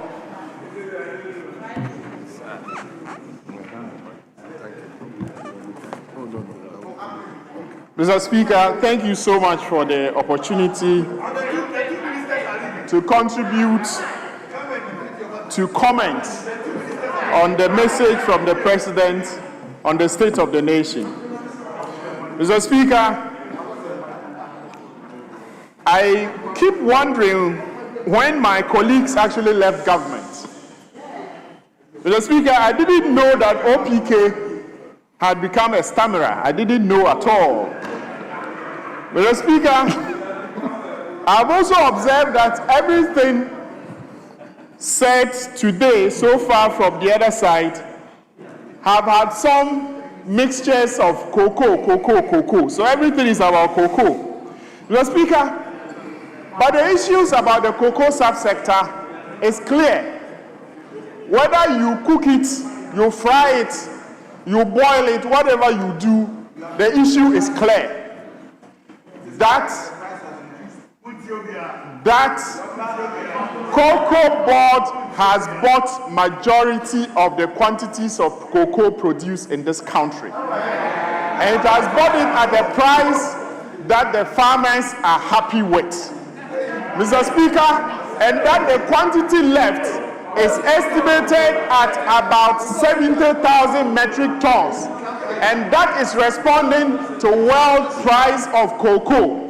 Mr. Speaker, and that we don't have anything to fear at all because our neighbors have in stock about 500,000 metric tons of cocoa that they don't know what to do with. And so, Mr. Speaker, If they don't believe this reality about it, they should go and urge our farmers there to smuggle it to Cote d'Ivoire and sell. Because they can't sell it there. Yes. So, Mr. Speaker, they know the reality and they are trying to twist issues and make it as if cocoa is going down and that no farmer is benefiting. That's not the truth, Mr. Speaker. Mr. Speaker, but beyond cocoa, there is Ghana and there's agriculture and there's food sufficiency. Mr. Speaker, Ghana is investing $500 million in what we call the red gold. That is oil palm. Mr. Speaker, this investment is targeted at ensuring that we diversify our tree subcrop sector so that we can be able to de-risk ourselves from the vagaries of cocoa that we face every year in, out, and out. Mr. Speaker, there is also this reality, whether you like it or not, that the living conditions of the average Ghanaian has improved. And that one of the indicators of it is how much he or she spends on food. And that by end 2024, food price inflation was actually around 28%. Today, food price inflation is 4.9%. Mr. Speaker, this is the truth and this is the data. And so what it means is that with less money in your pocket, you are able to afford food to feed your family and sustain your livelihoods. Mr. Speaker, I wish to thank the President for bringing these notices, this information to our notice as a House, and to commend him for taking steps to contribute to achieving these phenomenal achievements.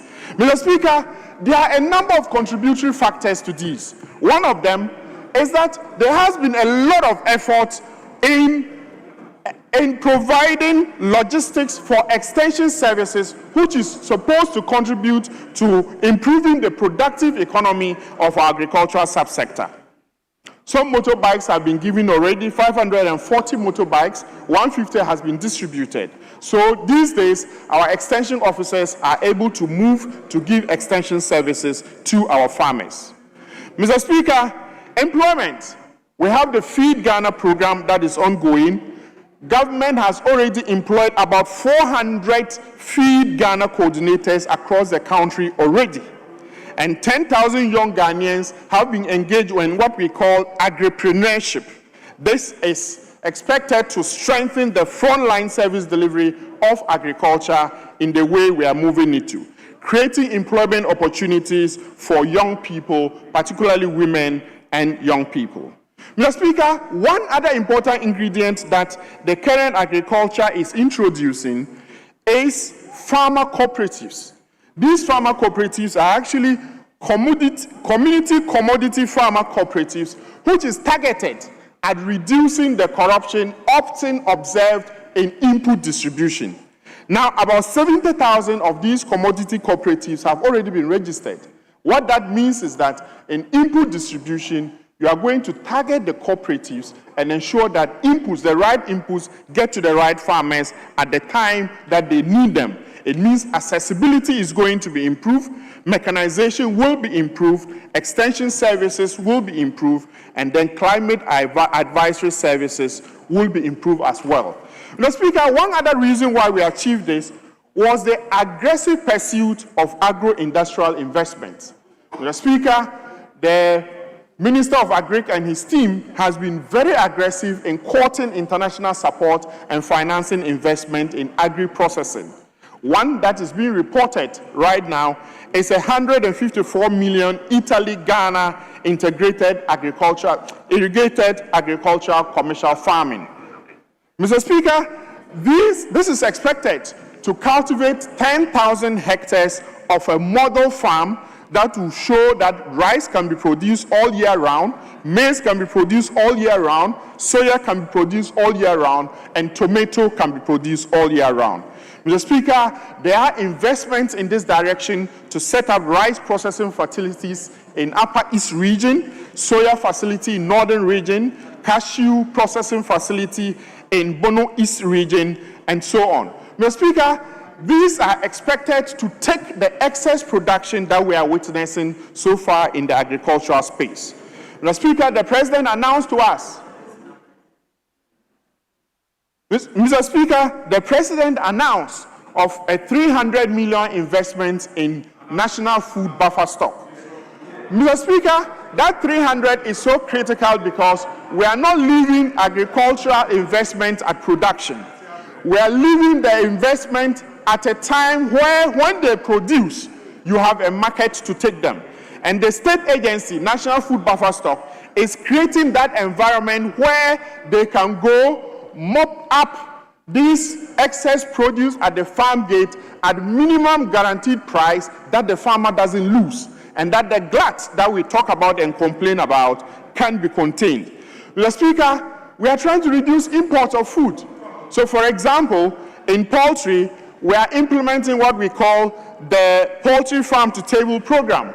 And that, one aspect of it is the almighty Nkukor Kitinkiti. Nkukor Kitinkiti will not just give you meat, it will also give layers where we can have added value, where you get eggs to be able to feed and also contribute for food security. Mr. Speaker, we have 50 anchor farmers that are already dealing with 4 million birds.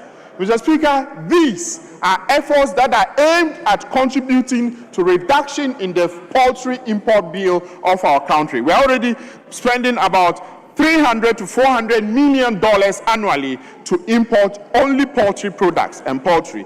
And so this is aimed at reducing that, Mr. Speaker.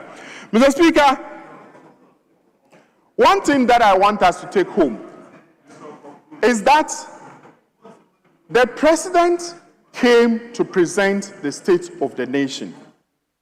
The state of the nation is that we don't have price jumps as we witnessed 2 years ago. We don't. The business environment is stable. We are attracting more investors into the agri space because at least you can predict what the macroeconomy is. And so, Mr. Speaker, we call on our colleagues to recognize that this is the way to go and that there is a direct shift away from the kind of governance that they gave us, and that we are giving responsible governance that is culminating into the kind of dividends that we are all witnessing. So come on board, let's attack the issues the way they are, let's be united in praising and thanking the President for sailing this ship in the direction that we all desire. Let's encourage him to make sure that we achieve what we have to achieve together as a country. Mr. Speaker, I thank you for the opportunity to contribute to the statement.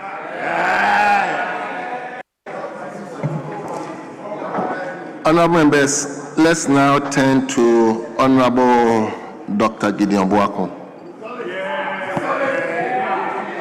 Thank you, Mr. Speaker. Thank you, Mr. Speaker, for the opportunity. You are ranking. Yes. Mr. Speaker, we listened to the President at the State of the Nation address. As we know, it's an opportunity for the President to tell us about his stewardship, especially at this time for the first year. Mr. Speaker, as a young person listening to the President and picturing the mind of the young people of this country, I got a bit disappointed. In the 2025 State of the Nation address presented by the President, there was a lot of lamentations. And we thought that after 12 months of heavy talks and yet little action, the President was going to speak to tangibles and not just resort to lamentations. Mr. Speaker, what the President did that I think was not proper and did not situate well within the parameters of the office that he holds was the attempt to take a swipe at the previous government and what he sought to put the government in a very bad picture. Mr. Speaker, the President has spent 12 months in office, and it makes sense that we measure what he has done today as against what his predecessor government also did. We know the government of the previous government, led by Nana Akufo-Addo, did not carry Ghanaians to the heavens, as no one can do. But at least in his first 12 months, we know what he was able to do. We know that in the first 12 months of the previous government, the economy expanded. The government was able to increase the size of this economy from 3.4% to over 7%. Inflation was down, the exchange rate stability was achieved, and we had for the first time in a decade a primary balance surplus. Whilst the previous government was able to do all of this in 12 months, it was able to stay put to key manifesto promises and pledges. In the first 12 months of the previous government, the free SHS program was set in motion. Planting for food and jobs was set in motion. The teacher trainee allowance that was cancelled by Mr. Mohammed's previous government was restored. The nurses trainee allowance was also restored. BEC examination fees were absorbed, likewise that of SSWASI. And again, there was no increase in electricity tariffs in the first 12 months of the previous MPP government. Whilst doing this, in 12 months, there was a clear-cut policy direction for job creation through the One District, One Factory, NAPCO, and the rest. Mr. Speaker, fast forward, we are in 2026, after 12 wasteful months of President Mohammed's government. Yes, we have seen inflation go down, but Mr. Speaker, the conversations on the market today is that despite lower inflation, prices of goods and services are on the ascendancy. Mr. Speaker, we have seen stability in our currency, albeit artificial, but Mr. Speaker, what is striking is that relative to the previous government's 12 months, the 12 months of this government has not restored the teacher trainee allowance because it's already there, but rather teacher trainees are fed once a day instead of 3 square meals a day. After 12 months in office, President Mohammed's government is unable to pay a section of our nurses, and he owes them months of arrears that he has not paid. After 12 months in office, we have a section of Ghanaian teachers who have toiled and worked, yet they are not receiving salaries. Mr. Speaker, worst of it, our farmers feed us. They toil, they go through the pain, they go through hardships to put food on our table. As we speak today, our farmers are worse off today under President Mahama than they were under the previous government after 12 months in office. Cocoa farmers are crying. The Honorable Kojo Ponkroma is sitting behind me. Yesterday we were in his constituency, and the sad story of our cocoa farmers whose cocoa producer prices have been slashed down by this government, so insensitive that we are touching the very core of our foundation as living beings, which is food. That is so bad, Mr. Speaker. And worst of it all, the Ghanaian young people who were hypnotized by the tuneful melodies of Pru, Sapru, Onapo, and the rest, hoping that this government will come and there will be a policy called 133 and a 24-hour economy to provide jobs for them, in hopeless situation because there is no jobs. When the president had the opportunity to talk about job situations in this country for the young people of Ghana, he rather misled the young people of this country with wrong figures, claiming he had created 1 million jobs, non-existent jobs. Mr. Speaker, how can the president be so insensitive and callous to the extent that when he's talking about the things that matter so well to the young people of this country, he's not candid about it, he's not truthful about it? That is the situation we find ourselves in. Mr. Speaker, there is something happening in this country. What is happening in this country is so bad. There is a criminally minded attempt to loot the resources of this country. We were told in this country that between September and December 2025, 18 tons of Ghana's gold reserves were sold. Mr. Speaker, what was the rationale for the sale of the gold? At the time we were selling Ghana's gold, 18 tons, we had excess foreign exchange reserves. So there was no need for that. We sold the golds at $3,500 per ounce, and fast forward a few months later, the finance minister is telling us that we rather have to buy more gold at 5,500 tons. Mr. Speaker, I suspect insider trading in the sale of the gold reserves. Insider trading in the sense that some people somehow in government knew that the gold prices were going to go high. They sold it cheap to themselves, and today they want to sell it back to the Ghanaian people and profit from that. That is what is happening. Mr. Speaker, that is my suspicion. Mr. Speaker, that is my suspicion. And Mr. Speaker, if you grant me this opportunity, we need a bipartisan inquiry into the sale of the 18 tons of gold in this country. We need a bipartisan inquiry because, Mr. Speaker, we cannot sit in this country when managers of the economy know that gold prices are increasing. They sell 18 tons of our gold, which were in reserves, at a lower price, and 5 or 3 months down the line, they come back to tell Ghanaians that we need to buy more gold. Who bought the 18 tons of gold? Has the gold been shipped out of the country? If it is not shipped out of the country, we should know who bought it. We shall not sit down for those who bought the gold cheap to come back, sell it to us at exorbitant prices and benefit from that price disparity. Mr. Speaker, that is my suspicion. That is my suspicion. And if that is the case, then there is a criminal attempt to steal and loot the gold resources of our country that we should not allow. Mr. Speaker, when the Deputy Finance Minister was speaking, he talked about the fact that the credit rating agencies are rating the country very well.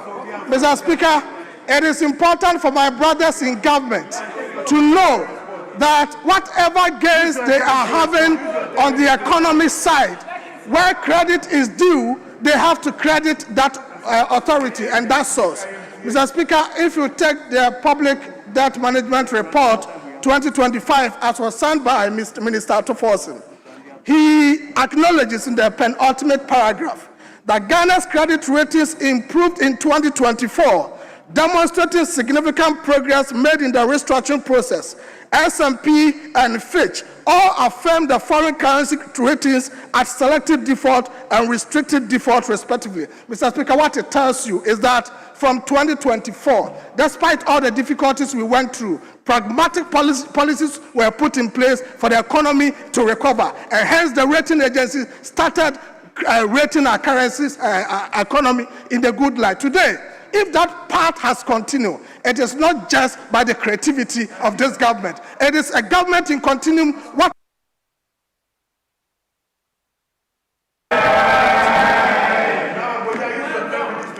Honorable members, let's now turn to Honorable Zuwaira Mohammed Ibrahim.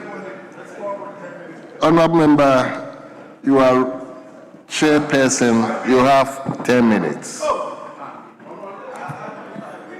Thank you very much, Mr. Speaker, and thank you for the opportunity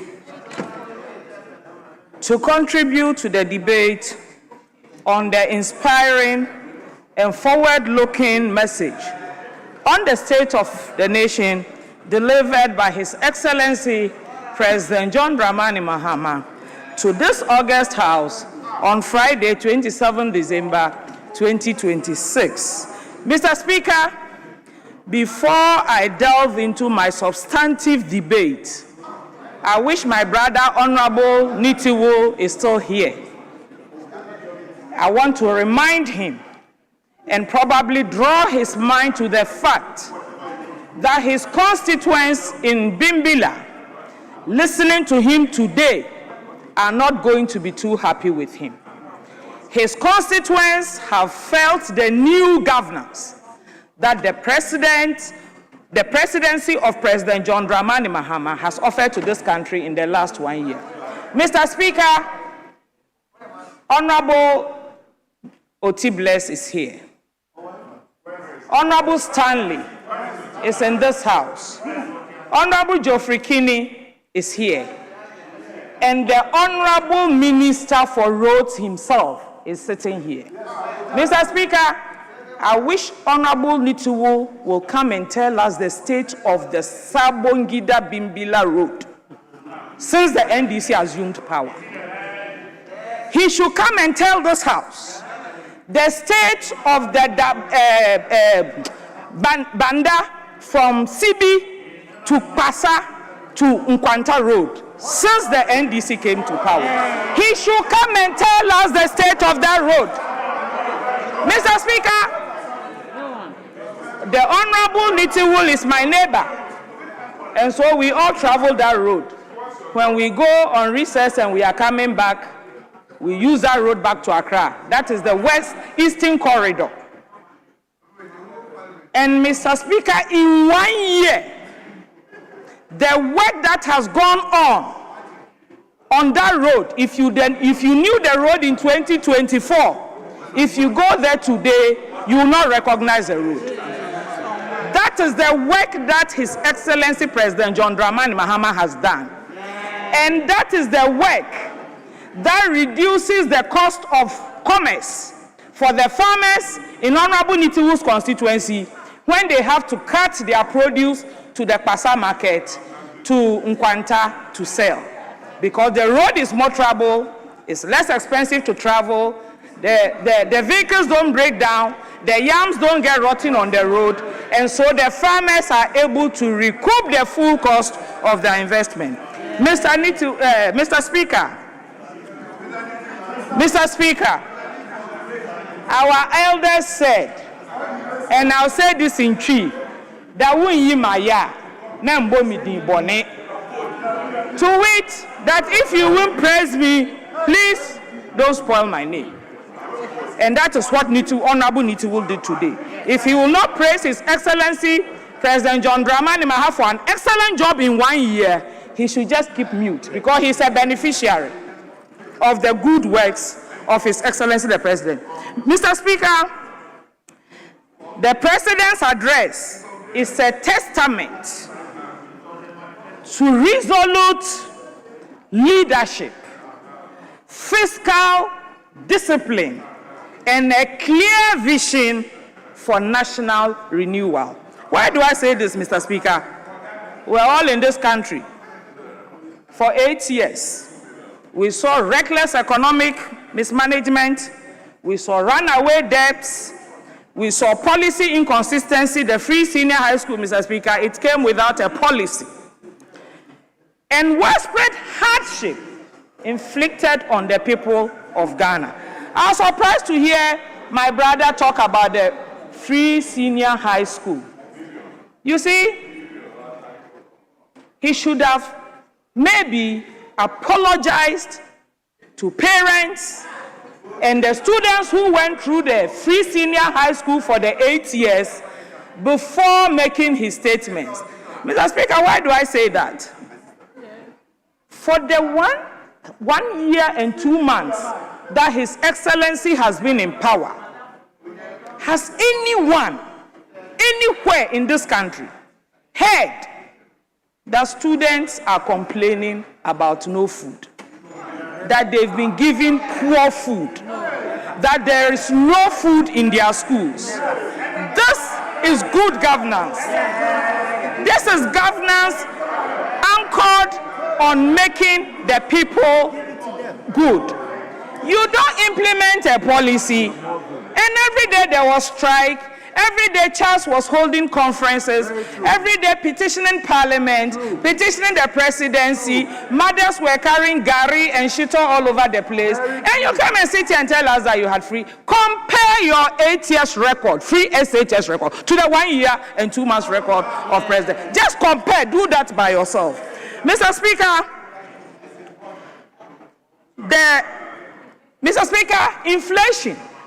inflation, which had become a bane that all of us suffered. You wake up in the morning, you can't budget, you can't plan, because you don't know where next food prices and service costs were going. Today, Ghanaians can plan. Ghanaians know that the cedi has been stabilized. And as President Mahama said, we didn't lock it. We just designed good fiscal and financial policies to strengthen the cedi. So the cedi is a strong currency. Today, in my constituency of Salaga, sugar, 50 kg bag of sugar, Mr. Speaker, that in 2024 I bought at 900 Ghana cedis. This Ramadan, month of Ramadan, I bought the sugar for 500 Ghana cedis. Yeah. So if you sit on that side and tell me that nothing has happened, you haven't seen, then you are probably not living in this country. Mr. Speaker, governors, 80% of the district assembly common fund is released directly to the districts with clear guidelines. And Mr. Speaker, if they've forgotten, I will refresh their minds. In the guidelines, we are supposed to construct 2 cheap compounds every year.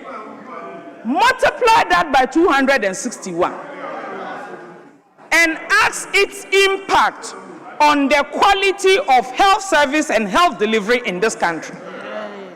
In 261 districts, every year we are building 2 cheap compounds. We are building 2 schools. We are constructing 10 boreholes where there is no water. Mr. Speaker, environment has an allocation in the guidelines. School furniture is all captured. These are the guidelines that the MMDCs are supposed to rely on to develop their districts. For the first time, this represents the true meaning of decentralization. That we can go to our districts and count and know that this is what we are. We are hoping that in the next 4 years, most communities will be covered with schools and clinics.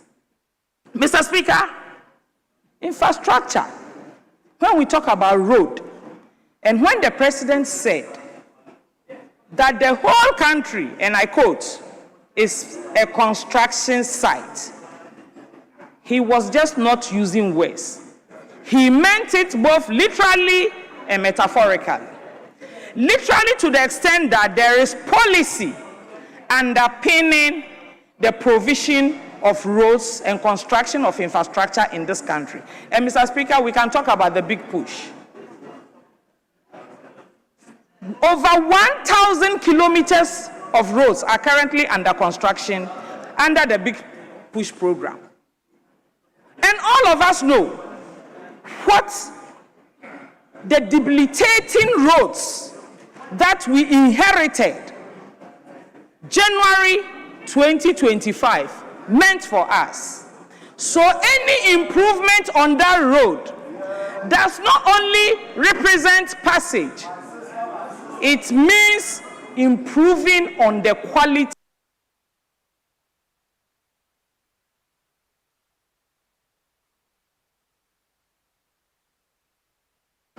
They'll travel more comfortably .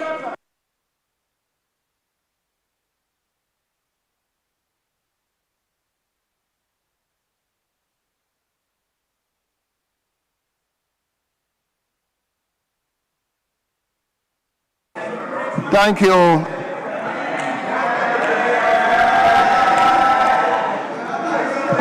Let me now turn to Honorable Akwasi Kunadu. 5 minutes.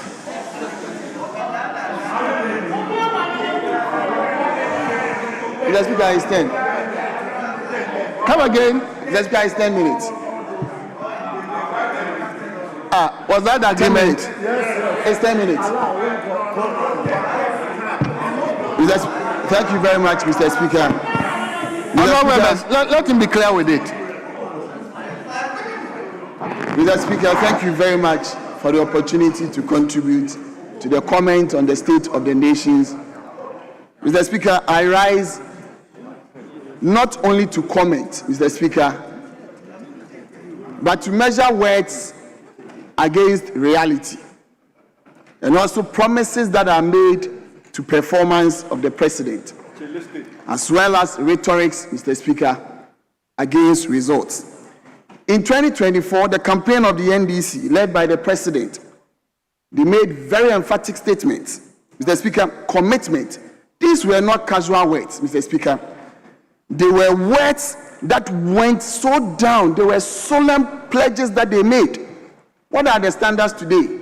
What is the state of our country today? Mr. Speaker, when it's 4 o'clock, just walk by the road and you see the multitude of Ghanaians struggling to find a vehicle to go home, shortages of transportation, and you are here glorifying yourself that everything is well. Mr. Speaker, no problem.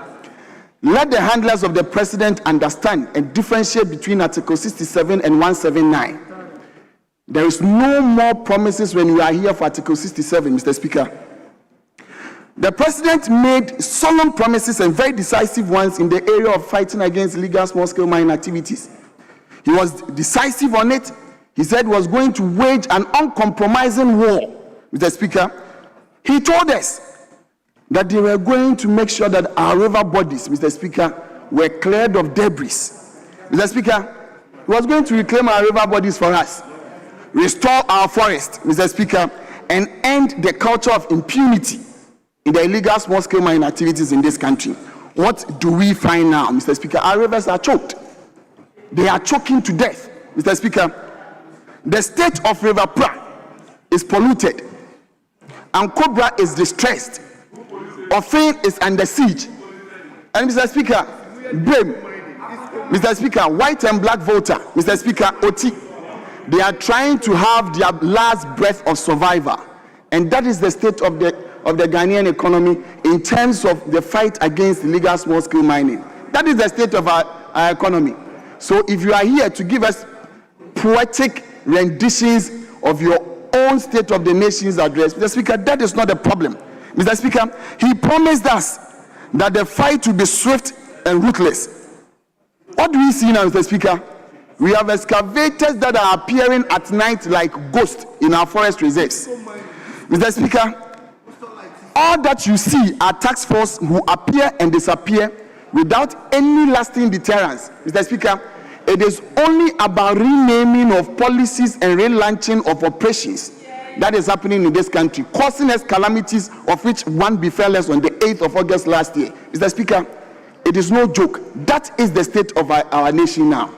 Mr. Speaker, the fight against small-scale illegal mining activities in this country is now a state-protected organization and institution. The culture of impunity, Mr. Speaker, and the protection of campaigns, Mr. Speaker, is rampant in the fight against small-scale mining activities. Galamsey is rampant everywhere.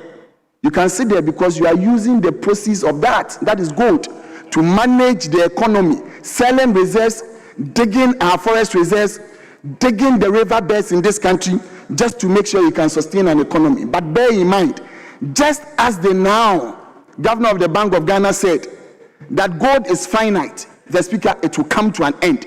And you now would have to run the economy in this country on your own steam and brains, Mr. Speaker. Let me tell you, Mr. Speaker, you cannot be declaring a war in Accra while small-scale mining activities happen in the forest. Mr. Speaker, the protection of these individuals is so glaring. Go to the Ashanti region. The NDC first vice chairman called Captain Jabali retired. He's now the national security coordinator in the region. Last 2 weeks, Mr. Speaker, on radio, he openly, Mr. Speaker, openly accused the NDC chairman Fatuma Kwangoma that he is using the national security report that he has employed, Mr. Speaker, that he has employed. The same way, Mr. Speaker, Samuel Inson, the deputy liaison officer of the national security, accused the same person that, Mr. Speaker, But Mr. Speaker, he only came to arrest them because they raided, Mr. Speaker, his Galamsey site. Mr. Speaker, leadership is not about press conferences, Mr. Speaker. Leadership is not about renaming, Mr. Speaker. Leadership is about visible enforcement. Mr. Speaker, if you think I am lying, Mr. Speaker, if you think I am lying, it has found reflection, Mr. Speaker. It has found reflection in the Fraser Institute for Survey of Mining, where Ghana has dropped 7 points down, where even the number of assessing countries has reduced from 86 to 56. It shows how bad we have performed under the last 1 year. Mr. Speaker, let me go ahead. When you talk about youth employment or youth unemployment and the expectation of the youth, all that you would hear, Mr. Speaker, is that we are bringing you 133. Mr. Speaker, no problem. If you are using 133, that is the 24-hour economy, to find jobs for people, septuagenarians, Mr. Speaker, it is not a problem. But I would want to say this. Maybe it is said in our Kan adage that a baby behu and eso. To it, maybe in the dying embers, Mr. Speaker, prosperity can shine on you. But let me tell the Ghanaian youth that went out there singing praises for the NDC to come to power. And a baby behu and eso, you must find and request for your pound of flesh today from them, Mr. Speaker, because otherwise they'll be using you as bikers, shouting on top, let us go, Mr. Speaker, and 5K men.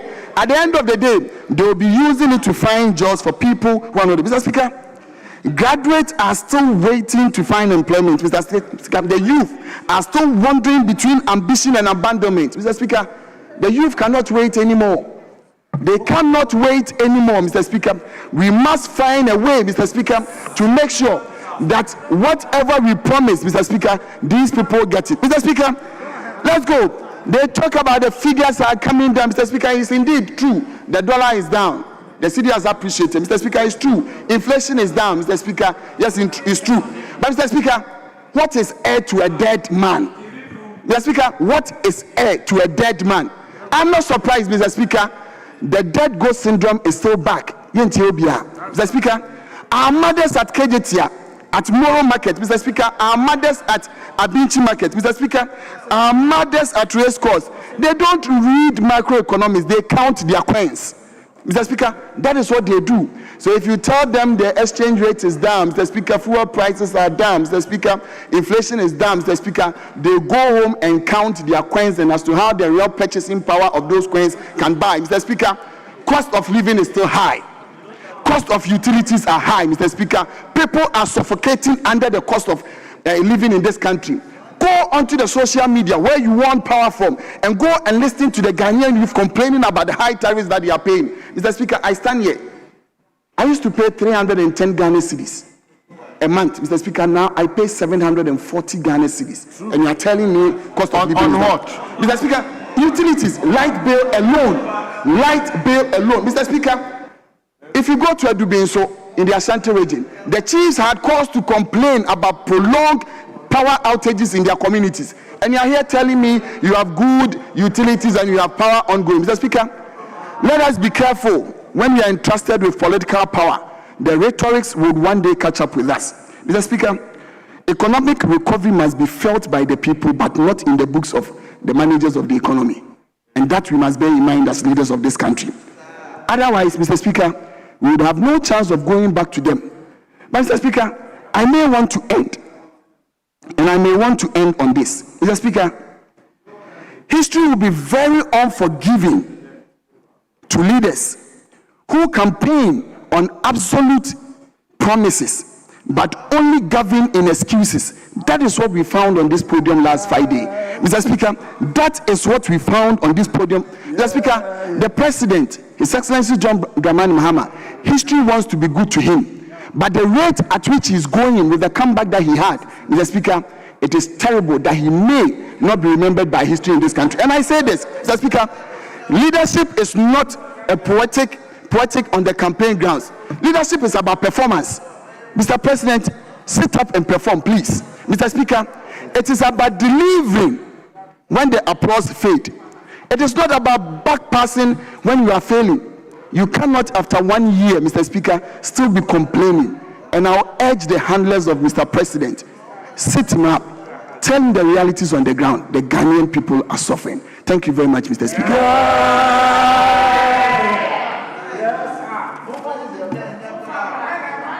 Let me turn to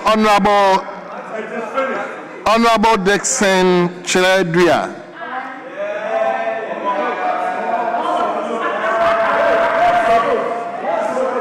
Honorable, you have 5 minutes. 5 minutes. Thank you, Honorable Speaker, for the opportunity to comment on the message of the nation eloquently delivered by His Excellency John Dramani Mahama to this House last Friday. Mr. Speaker, the message on the state of the nation is not merely a ceremonial speech, but it is a constitutional obligation imposed upon the President pursuant to Article 67 of the 1992 Constitution. The state of the nation is a reflection of the living realities of the people of Ghana. Mr. Speaker, the living reality is that probably, Mr. Speaker, the worst major road network in Ghana, from Djenedjene, Drobo, Sampa to Côte d'Ivoire, that 80-kilometer stretch, the reality now is it is fully under construction thanks to the big push. Mr. Speaker, the reality is that as a result of the massive and regular releases of the District Assembly's Common Fund, 80%, and we all know that as we speak, the third quarter has been released. Mr. Speaker, as a result of this, within 1 year, Brekum West, 2 chip compounds, 3 different classroom blocks, 23 boreholes, and 2 toilets at various stages of completion. That is the living reality of the situation. Mr. Speaker, permit me to divert my attention to sport. Last year, when His Excellency John Dramani Mahama came to this House, he rallied all stakeholders in sports to help propel Ghana to the international stage. 1 year down the line, Mr. Speaker, the scorecard is that 8 World Cup qualifiers played, 7 won, 1 draw, and we are going for our 5th World Cup in the United States, Canada, and Mexico.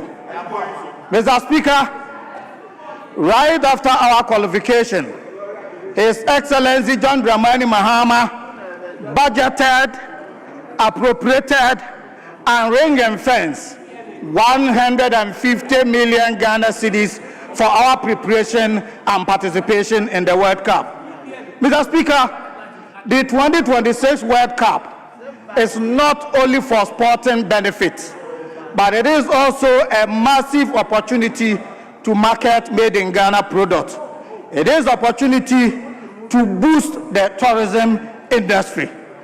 Mr. Speaker, before I take my seat, let me take this opportunity once again to commend His Excellency John Dramani Mahama, our hard-working, our resilient, our result-oriented sports minister, and indeed the entire House, for the enactment of the Ghana Sports Fund Act 2025, Act 1159. This fund is going to provide sustainable funding for the development of sports. Mr. Speaker, by this action, it is a clear testament of President Mahama's commitment to the development of sports in Ghana. And let me remind our friends, if they've forgotten, the aggressive rollout of infrastructure at all sectors is including sport. For 2026 alone, the President has budgeted and appropriated over 200 million for 3 modern stadia in the country. This is the president who does not consider sports as an afterthought. But President Mahama considers sports as a very important socio-economic vehicle for the development of this country. Mr. Speaker, I would like to urge this House to embrace the message on the state of the nation eloquently delivered by His Excellency and to support the government in the agenda of resetting Ghana.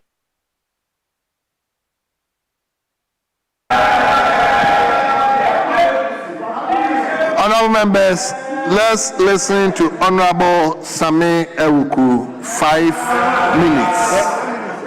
The Speaker, 15. The Speaker, 15.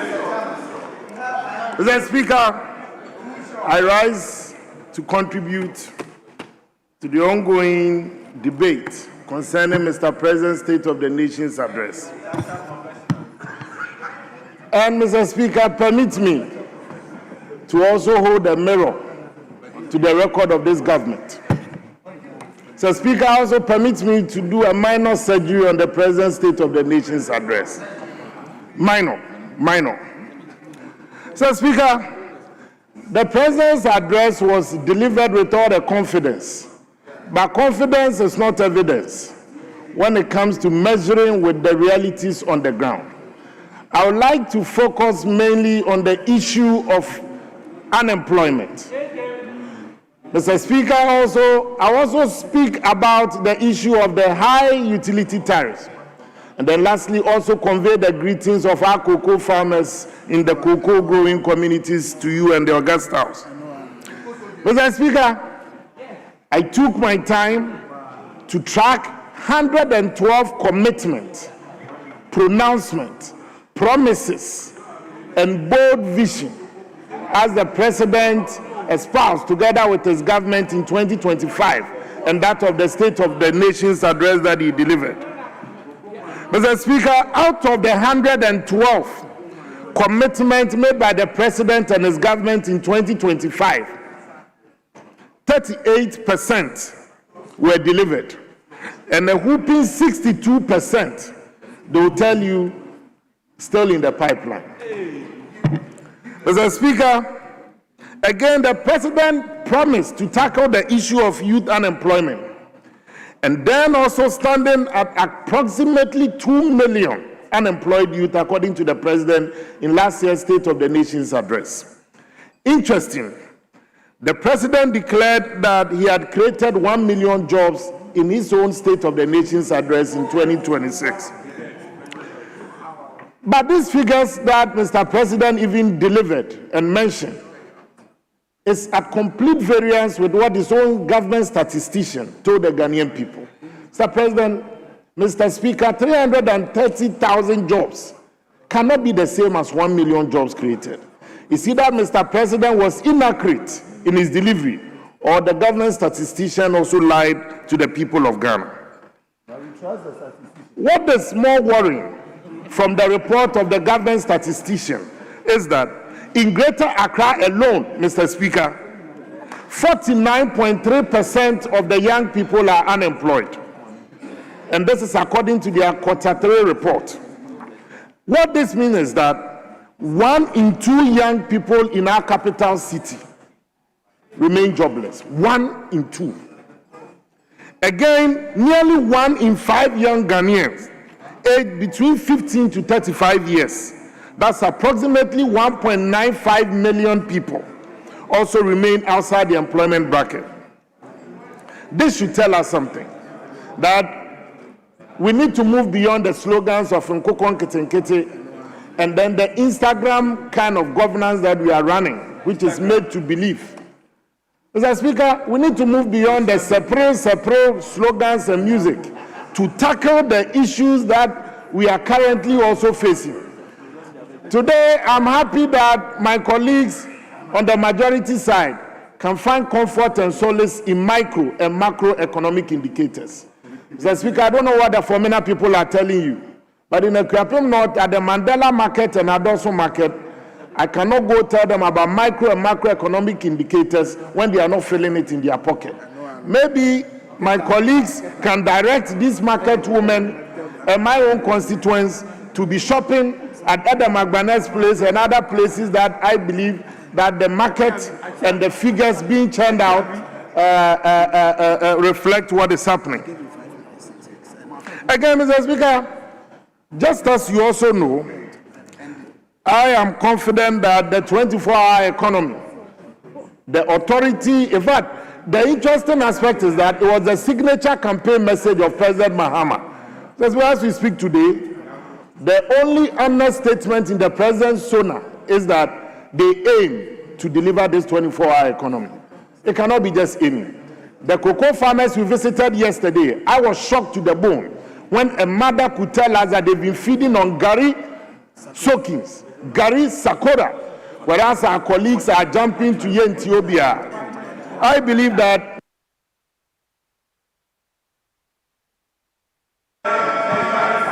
Thank you very much, Honorable Samia Uku. Let me turn to Honorable Joseph Kwame Kuma. Honorable, you have 5 minutes. Thank you, Mr. Speaker, for the opportunity to comment on a very nicely presented State of the Nation address by His Excellency John Dramani Mahama Kwame Ababio. Mr. Speaker, before I continue, unlike the MPPs, do you hear of any BEC arrears not paid? Members, I'm asking you a question.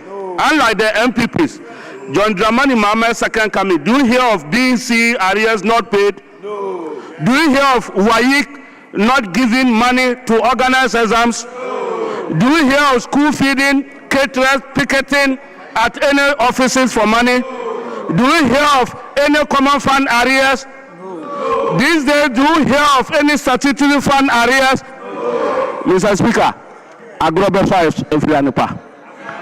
To wait, any good management of an economy begins at the foundational level, and that is what His Excellency John Dramani Mahama has started doing.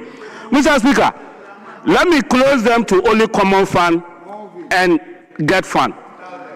This year alone, His Excellency John Dramani Mahama had released 1.2 billion Ghana cedis to fix educational infrastructure at the basic level.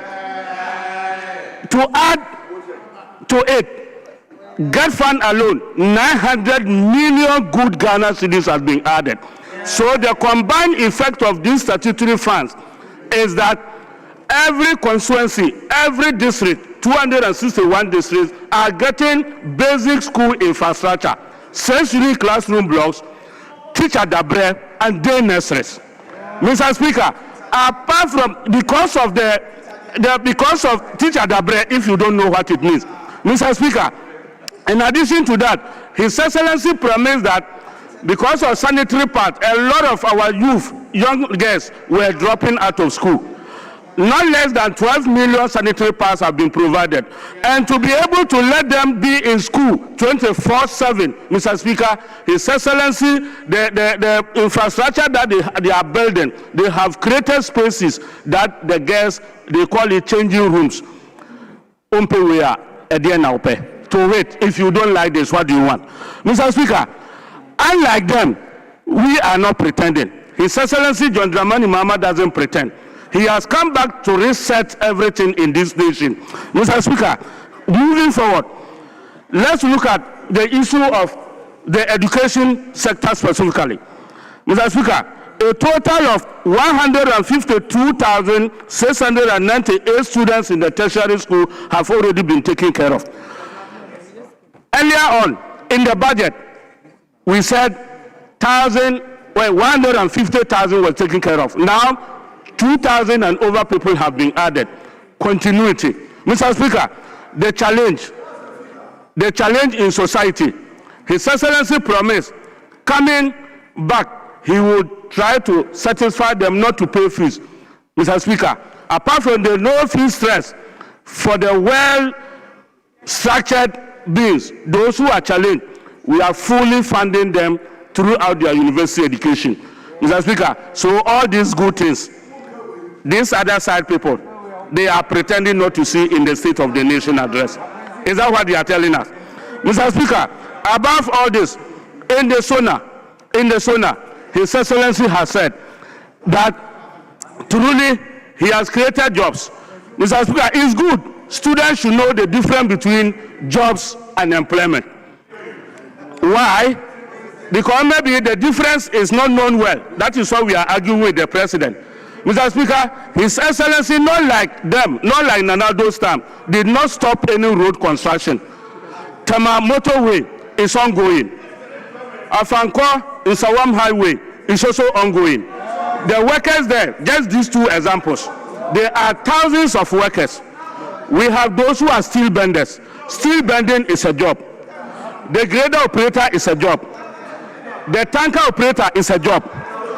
The fuel tanker operator is a job. So if we talk of jobs, look at them in that sense and not that of employment as you are saying. Mr. Speaker, we need to let the people who are listening to us know that we are really telling.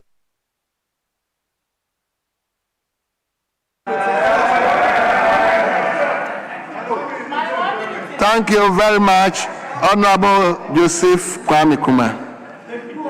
Let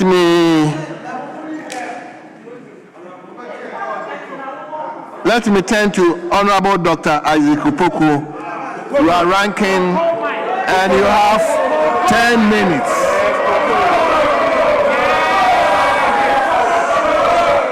Thank you very much, Dr. Opoku, Mr. Speaker. you are ranking, you have 10 minutes. 10 minutes. Mr. Speaker, I have 10 minutes.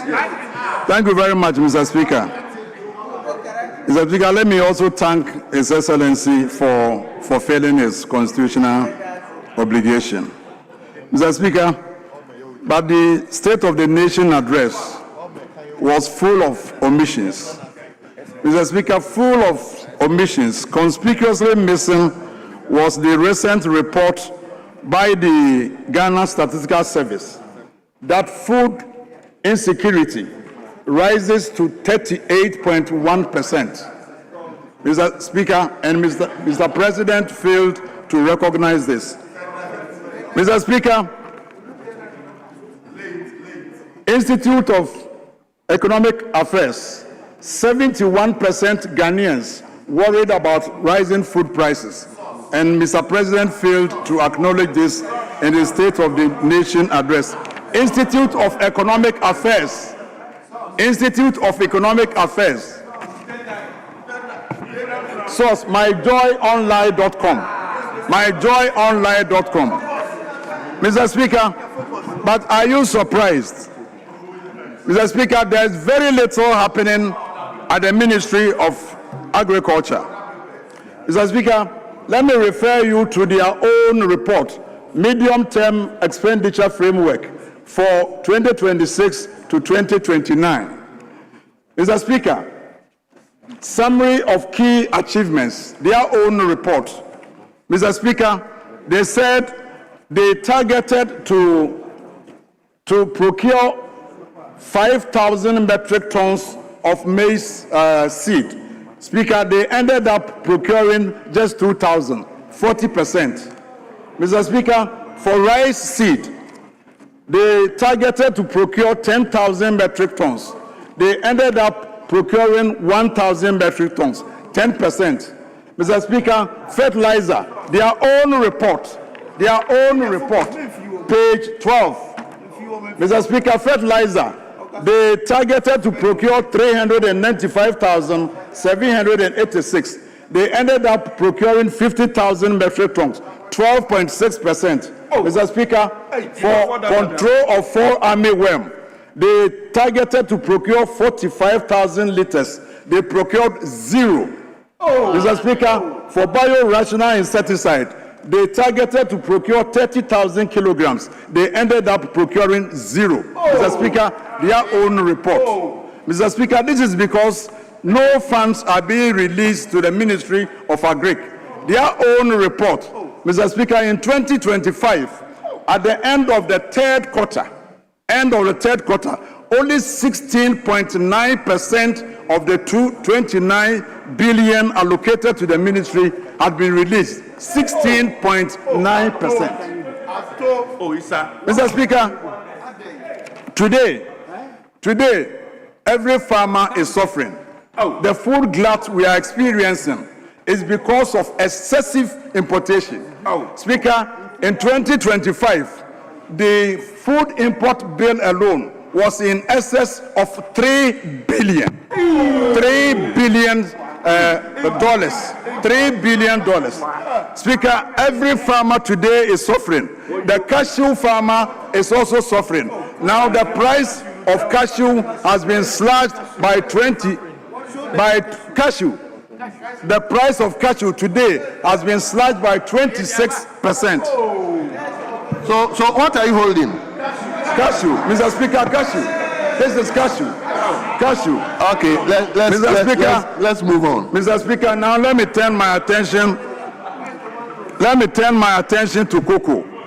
Mr. Speaker, what is the state of the cocoa farmer today? The state of the cocoa farmer today is one of misery, it's one of depression, it's one of sadness. Mr. Speaker,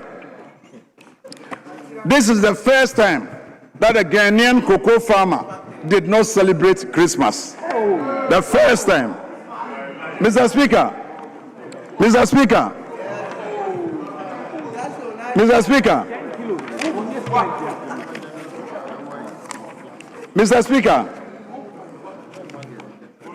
Mr. Speaker, the NDC manifesto, their own manifesto, I have a copy here. Mr. Speaker, come with me to paragraph 3121. The NDC manifesto. The next NDC government will ensure timely release of funds for the purchase of cocoa beans. The next NDC government will ensure timely release of funds for the purchase of cocoa beans. Speaker, what are we seeing today? From October till today, cocoa farmers have not been paid. From October till today, cocoa farmers have not been paid. Mr. Speaker, they promised to pay 6,000 cedis per bag. And their excuse is that at the time of the promise, the international price was $10,000 per ton.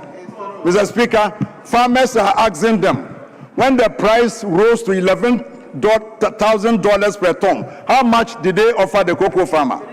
When the price rose to $12,000 per ton, how much did they offer the cocoa farmer? Speaker, the international price went to as far as $13,000 per ton. How much did you offer the cocoa farmer? Mr.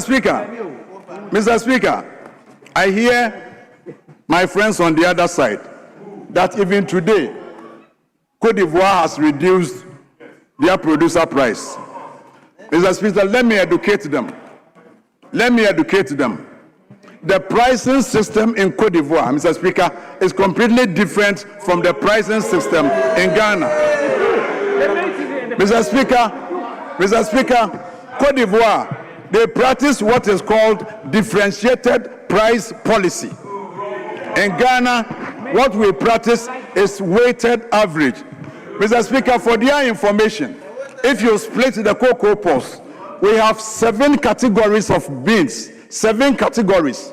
We have the main bean, we have the super light, we have the light, we have small beans, we have type 4, we have remnants and above remnants. 7 categories. Mr. Speaker, what we use for the international contract is only the main bean.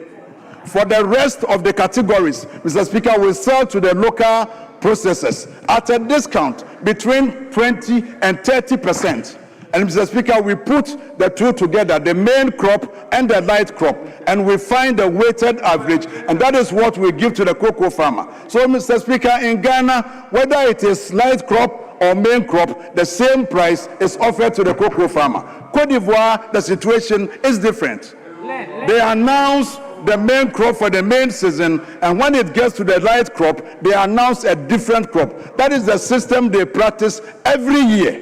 So that is for your information. That is why Cote d'Ivoire has announced a different producer price. Mr. Speaker, they are finding all manner of reasons why they cannot pay the cocoa farmer. They promised 6,000 Ghana cedis. It turned out to be 419. They increased the price from 31,000 to 36,000. They didn't pay. Now they have slashed it to 2,587. And Mr. Speaker, even the 2,587, Mr. Speaker, they are not paying. Mr. Speaker, Cocoa Board owns the license buying companies in excess of 11 billion Ghana cedis. In excess of 11 billion Ghana cedis. This is what the Chief Executive of Ghana Cocoa Board told your committee, the Food, Agric and Cocoa Affairs, the Chief Executive of Ghana Cocoa Board himself. I asked him that question, and he said they are owing cocoa farmers in excess of 11 billion. So, Mr. Speaker, if you are paying 1 million every month, it's going to take over 1 year for all the farmers to be paid. Mr. Speaker, is this fair? Mr. Speaker, one of the excuses they are giving is that the international price has fallen. Mr. Speaker, is it the first time that international price has fallen? Is it the first time? Mr. Speaker, when Nana Addo Dankwa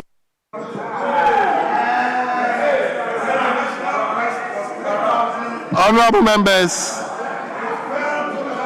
let's turn to Honorable Adam Abana. Honorable Adam Abana.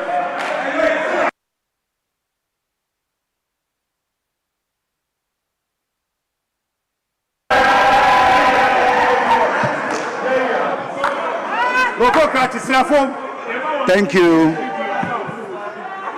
you, Mr. Speaker. Adam, please, you have 5 minutes. Thank you, Mr. Speaker. Thank you for the opportunity to contribute to the debate on the State of the Nation address ably delivered by His Excellency the President, John Dramani Mahama, on February 27, 2026. Mr. Speaker, from the President's address, we can all conclude that the country is in safe hands and the current administration is doing an excellent job.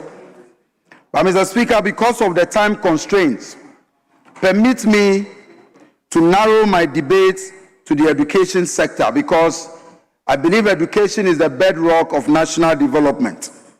Mr. Speaker, if we are serious about making Ghana a better place, if we want to increase productivity and develop this country as we all desire in this House, education is a sector that we must all pay attention to. Indeed, education is a leveler.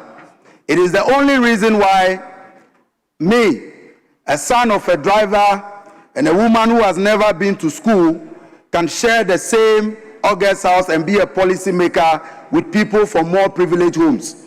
That is why I am passionate about education. And Mr. Speaker, education does not know political colors. And it's important for all of us to recognize that today, after 12 months of President Mohammed's administration, we can all attest to the fact that our educational sector is better than President Mahama inherited in 2025. I will give you the statistics. Mr. Speaker, at the basic level, capitation grant arrears have been paid or have been cleared. At the time capitation was in arrears, the previous government found it more necessary, more important to put $58 million in constructing a big hole that has become useless. The priority of a government is seen is where their expenditure goes. Because President Mahama and this government care so much about education, we can see how the government is clearing all arrears owed at the education sector. Apart from capitation grant, as we speak, all outstanding debts owed in arrears with regards to BEC registration subsidies have all been paid. Mr. Speaker, prior to the 2024 elections, the NPP told us that a vote for President Mahama was a vote for the collapse of free SHS. At the time they were making that noise, Mr. Speaker, they did not even have a dedicated source of funding for the free SHS. Let's assume without admitting that indeed, Mr. Speaker, they gave birth to the free SHS policy. Let's assume without admitting. Even that, we can all agree that even if they gave birth to the free SHS policy, they malnourished that child, they starved the child, and at the time they were leaving office, common food, Mr. Speaker, common food. Our brothers and sisters, our children in senior high schools could not get food. In fact, today as we speak, President Mahama's administration has dedicated 4.2 billion to financing free SHS. That is why there is no more complaint about feeding inadequacies in our schools. Indeed, if there is any complaint from the schools today, Mr. Speaker, it is from the children claiming and telling President Mahama that they are being overfed. And that is why there are reports of even some matrons even taking food away from the students. Mr. Speaker, moving on, we are building 200 kg blocks because when you talk about education, Mr. Speaker, there are three core things that we have to pay attention to. The first one is accessibility. The second one is affordability. And the third and most important is quality. In terms of accessibility, Mr. Speaker, there are 200 kg blocks being built. There are 200 primary school blocks being built. 200 GSS blocks being built.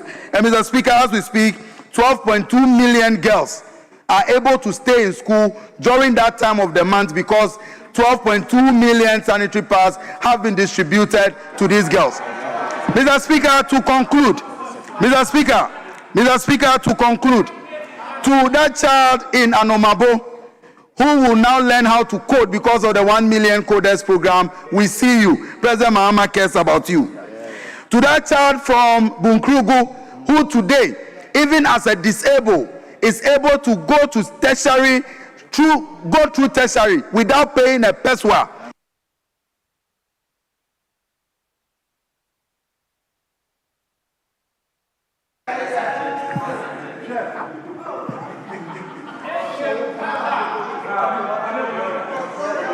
Yes.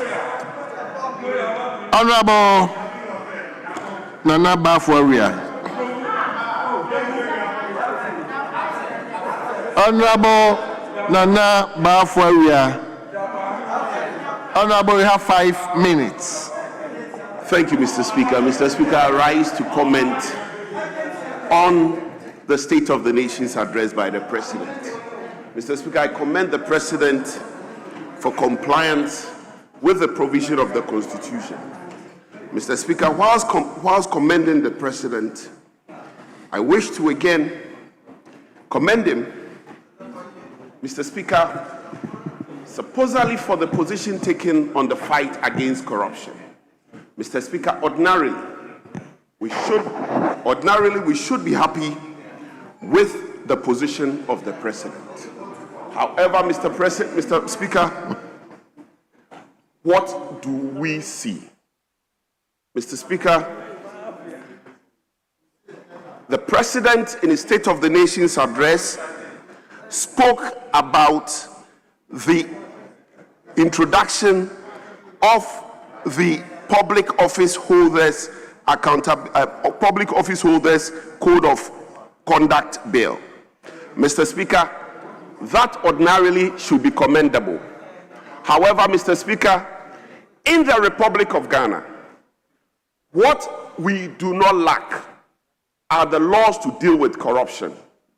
Mr. Speaker, what we lack, if you should go to the streets of this country and ask, is rather the political will to deal with corruption. Indeed, Mr. Speaker, specifically, the political will to deal with members of our political party who are engaged in one form of corruption or the other.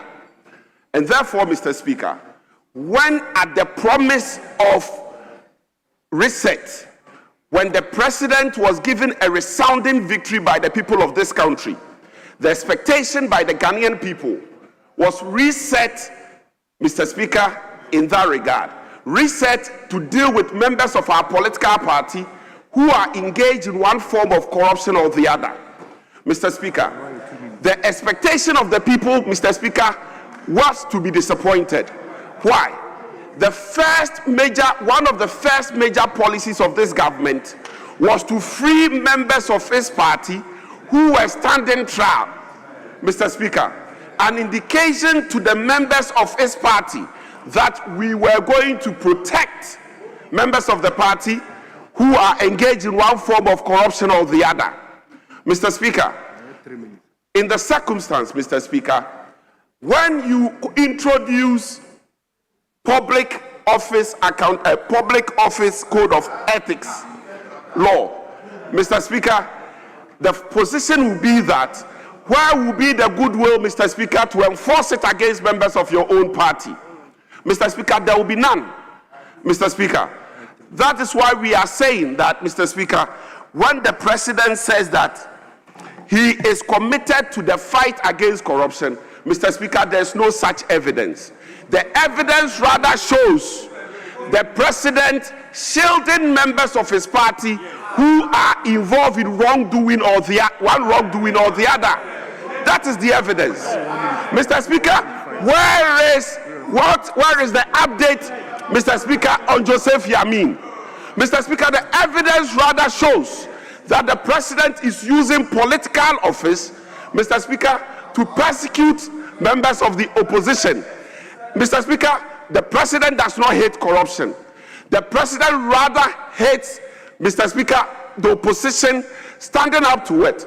That is why anytime an issue comes up, the president thinks that the way to pursue it is to persecute the opposition in the name of the fight against corruption. Mr. Speaker, that is why when the cocoa matter came up, they were quick to say that they are going to investigate, they are going to do a forensic audit. Mr. Speaker, it's not because they are interested in the fight against corruption. It is because the president thinks that when you mention the fight against corruption, Mr. Speaker, the opposition, very respectfully, Mr. Speaker, will become quiet. So it is a means by which, Mr. Speaker, is the means by which he's trying to silence the opposition. Mr. Speaker, we do submit that it is for no other reason that the president failed to make the disclosure before us in respect of the nollie prosequens that was filed. Because, Mr. Speaker, it is to his ears dry bones to the ears of an old lady. Mr. Speaker, he's uncomfortable with it. He's not proud of it. Mr. Speaker, indeed, the president failed to disclose to us the true state of the nation's address. Because, Mr. Speaker, he failed to account to us the freeing.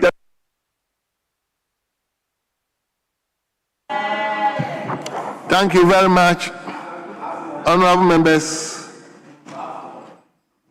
Let's listen to the First Lady to make contribution for the day. Is it second? Yeah, Zuri. Yes, so the second lady. Honorable Jean Marie Formadi. Honorable Formadi, you have the floor. 5 minutes.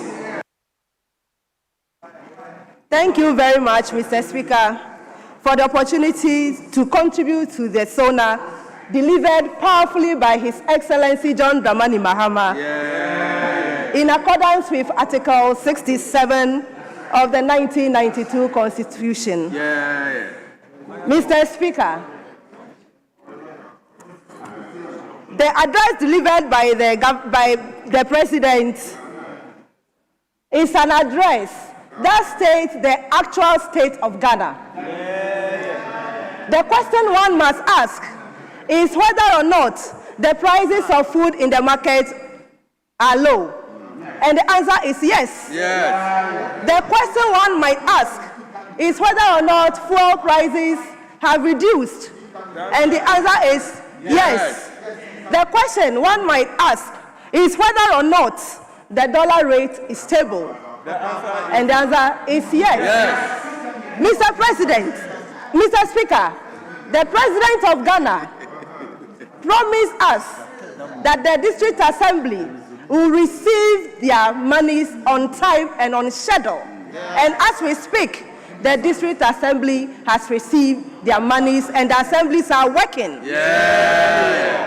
My colleagues on the other side will agree with me that Ghana is working again. Ghana is working again. Mr. Speaker, I am so excited this evening because I'm talking on authority to tell you that the roads in our districts are all under construction. Most of the districts in this country, every district that you go, a road or two is under construction. When you go to my constituency, Biakoye, the road from Kwame Krom to Okaja Krom is under construction. The road from Nkonyatai to Alabanyok Peme is under construction. The road from Nkonya Nchumbru to Alabanyok Peme is under construction. So it is evidence that the road, the contractors are on site, and then work is ongoing on our roads. Mr. Speaker, it will interest you to know that most contractors were not paid in this country.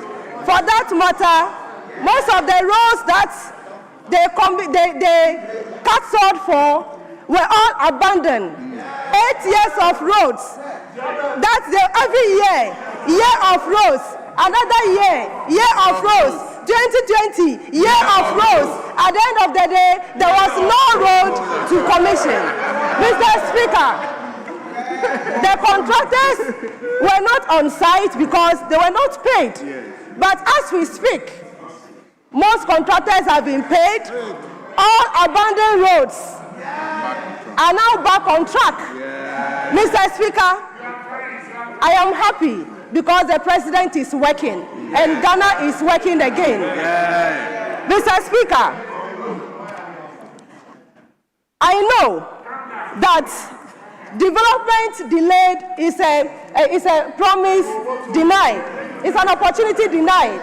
So therefore, when the contractions in this country are not working, things don't go well. As we speak, there is employment because when the contractor goes on site, he employs an engineer, he employs a laborer, he employs a driver, he contracts a mason, a carpenter goes on site. So those people are paid, and at the end of the day, the purchasing power is so high. Mr. Speaker, that is why the roads that were abandoned by our people on the other side, government is committed to go back and construct it and also work on more new roads in this country. Mr. Speaker, I am happy when our people on the other side ask the road minister questions on their roads, the progress of their roads. I clap my hands because Ghana is working again. And this is what we want to see. Mr. Speaker, I am grateful to say that the schools that are being built in this country, under John Mahama, 2 schools at least, every year, at least for 4 years, there will be 8 schools in every constituency. If the people on the other side were able to do that, by now, our students, our pupils will not be under trees.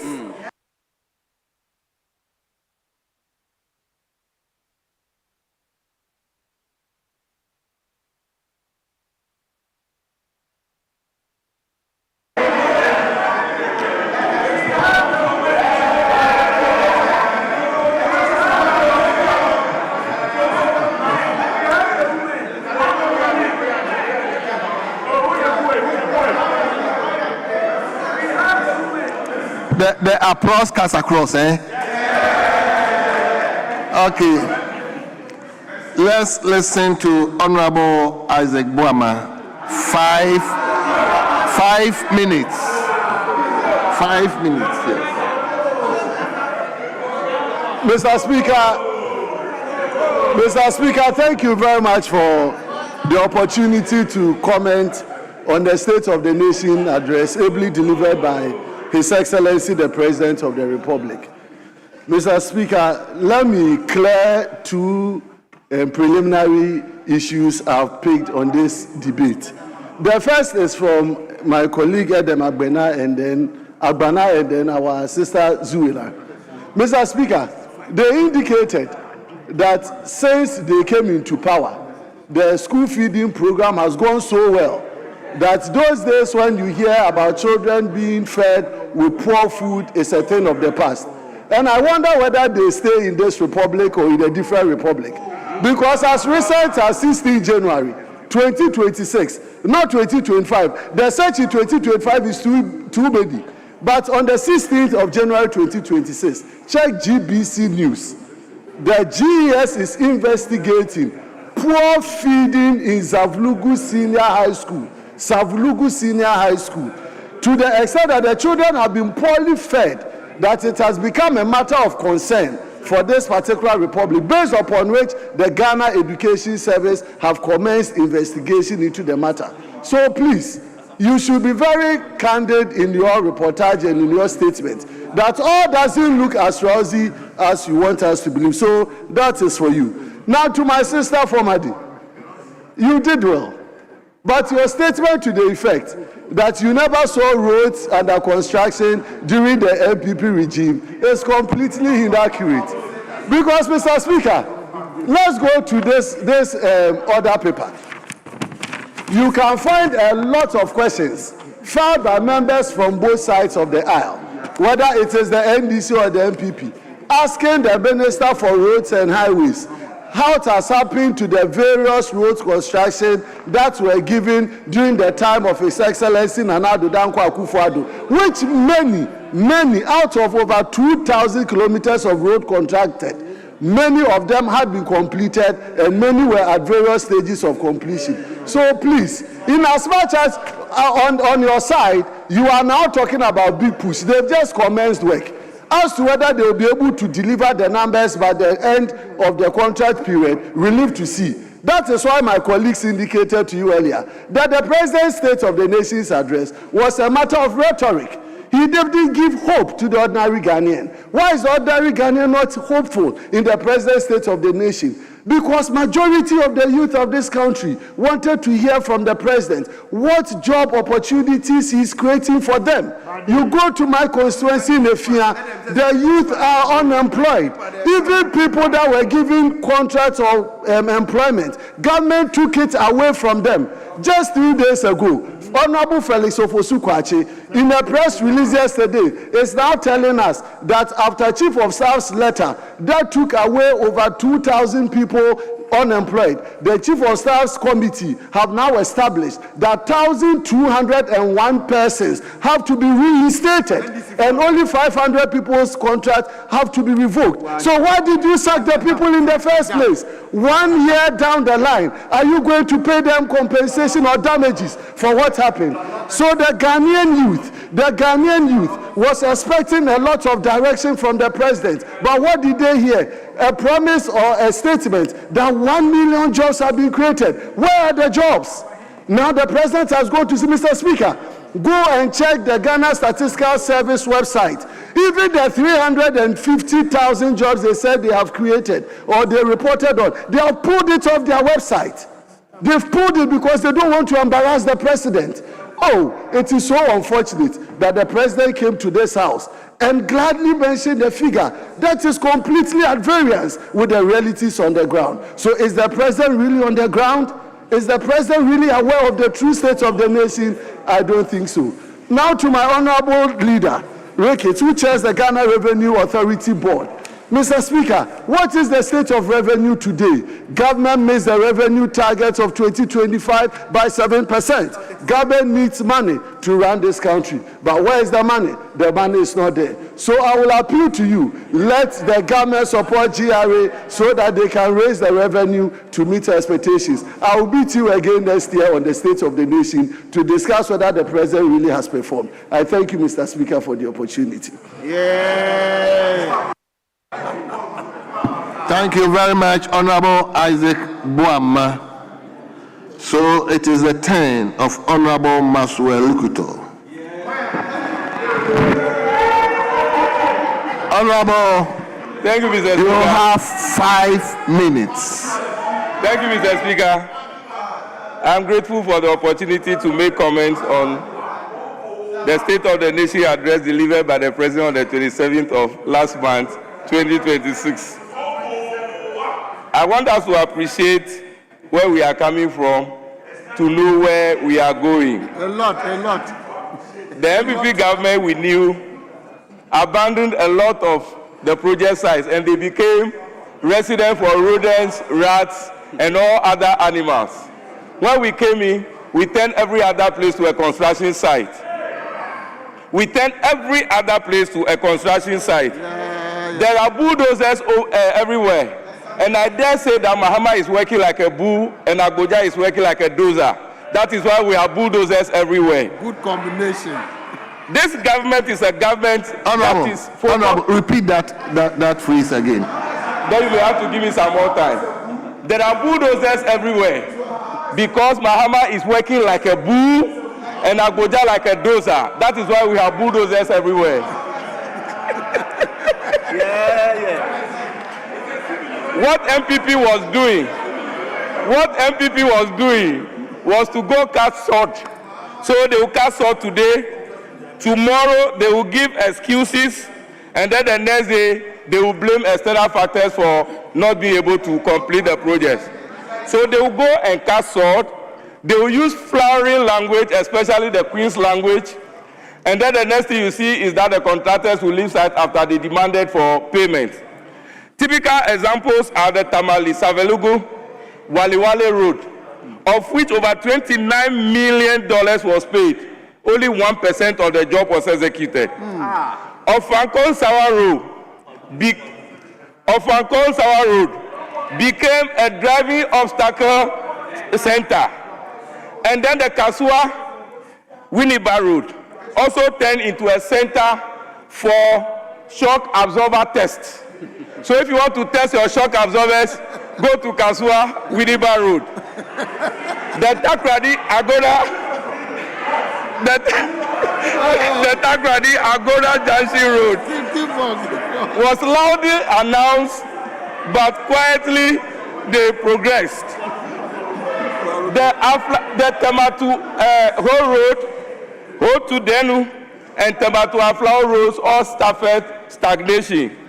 The Pualugu Dam, we don't have to talk about it. But now you see chiefs compounds everywhere. You see get farm projects everywhere. You see bridges like the Volivo Bridge that has been abandoned for so long. You see the Dambaye Bridge, and you also see the Afram Plain bridges coming up. About land and development, Akwesi knows that the Bray River is being treated now. Akwesi knows. Mr. Speaker, my colleague Akwesi from the other side knows that the Bray River is being treated with the ionic nano copper technology. The turbidity level of our waters is coming down, and that is known to all of us. Mr. Speaker, we are establishing new garment factories, about 3 of them. And the most important thing for me is that the Saglemi project, we have renegotiated, and that project is coming on stream. Mr. Speaker, the Oxygen City is another one that TDC is taking up. And that will be providing about 1.860 acres of land, and those are the projects coming up. We have new reforms in our land tenure system. We'll be modernizing land title registration. There will be expansion of financing. There will be rent-to-own policy, and then there will be mixed income developments. We are targeting to register our land through the land title registration system in 30 days. And when it is going to be a mortgage, it's going to take just 20 days. If you don't like this, what else do you like, Akwesi? Wow. Mr. Speaker, we have so much to offer, and I can dare say that work has begun on 50 major projects, covering a total of 1144 kilometers. That is being the big push project. About 15 billion is being pushed into 23 stalled projects to revive them. and about 98.8 billion cedis has been paid for contractors to return to the site. What LPP knows to do best is to cut ribbons, but we are cutting travel time. I thank you, Mr. Speaker, for giving me the opportunity. Wonderful. Thank you very much, Honorable Maswell Lukuto. Let me now invite Honorable Elvis Dapa. Honorable Elvis Dapa. Honorable, you have 5 minutes. Thank you, Right Honorable Speaker. I thank you for the opportunity to add my voice to the real state of the nation. Mr. Speaker. Hold on. Honorable Yabuama, what is it? Mr. Speaker, I think Honorable Dapa deserves 10 minutes. He's closing today's comments on the President's State of the Nation address. And Dapa has a lot to say on this address. So I beg of you to give him, I'm making an application for extension of time, to give him 10 minutes to speak to this very important address. I thank you, Mr. Speaker. Honorable members, for a very good reason, I give Dapa 7 minutes.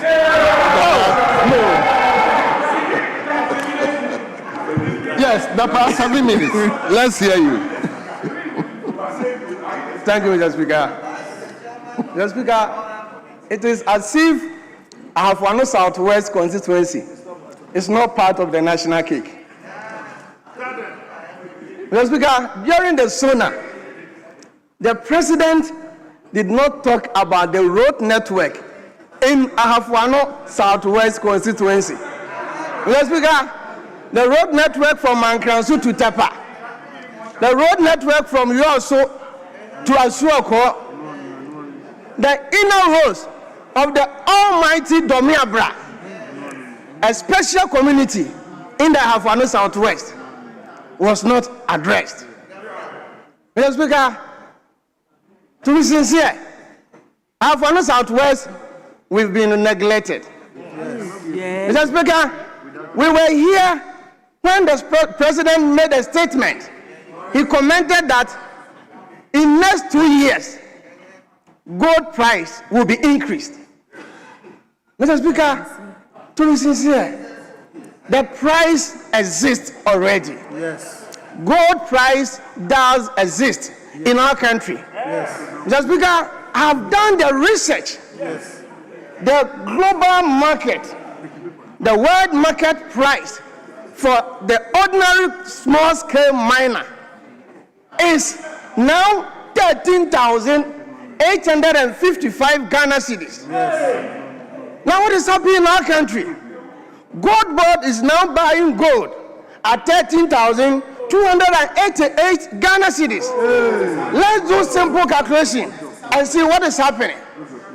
After this simple calculation or mathematics, there is a difference of 617 Ghana cedis. Mr. Speaker, Mr. Speaker, after this 617 Ghana cedis, that is 7.75 grams.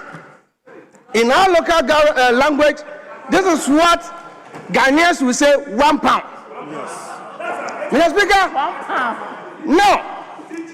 Let's assume that every 1 kilo, if you want to get 1 kilo, it's a multiplication of 7.75 grams by 129.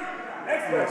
Mr. Speaker, this calculation will give you 79,993 profit per 1 kilo. Now, let's move it down. Mr. Speaker, let's say Gold Board buys 1 ton. 1 ton is 1,000 grams times 1 kilo. That profit alone will also give you 79,593,000 Ghana cedis. And what we have heard that in 1 week, every 1 week, gold board buys 3 tons of gold. Let's do the multiplication and see this simple calculation, and that will give you 238,779,000 Ghana cedis. Only for 1 week, Mr. Speaker. Yeah, thank you. Mr. Speaker. They are taking their money. My people, our colleagues from the other side, are they aware of this huge profit, Mr. Speaker? No. This huge profit alone can solve a problem for our cherished cocoa farmers in our country. Yes. Mr. Speaker, for not anything at all, let's consider the process involved before a small-scale miner can extract gold. 1, the acquisition of concession alone, the to and fro motion alone, assuming you are from Kunsu or Mankanso, the to and fro motion from Kunsu to Accra, day in and day out, the risk involved, the huge amount involved. Mr. Speaker, at this juncture, 1 concession having acquired, Mr. Speaker, buying land, the rent of excavator remains the same. It has even been increased. Mr. Speaker, 6 days rent of excavator cost the small-scale miner 75,000 Ghana cedis. Mr. Speaker, it is never easy for the ordinary small-scale miner. Mr. Speaker, the government of today, the NDC government, is taking the small-scale miners' profit. Ghanaian small-scale miners are crying. They are crying, Mr. Speaker. Just like the cocoa farmers. Mr. Speaker, everybody in Ghana is crying. Not the small-scale miners alone. Mr. Speaker, there are other sellers, other people who have the gold. They are all crying, Mr. Speaker. Mr. Speaker, this particular act has led smuggling of gold to Cote d'Ivoire and many countries. Mr. Speaker, why? Mr. Speaker, I ask this question, that why Ghana is losing this act has. Mr. Speaker, I don't think the NPP government did this to our small-scale miners. Mr. Speaker, I may conclude by saying our dear Mr. President must do the needful thing. He should give the small-scale miners money to them.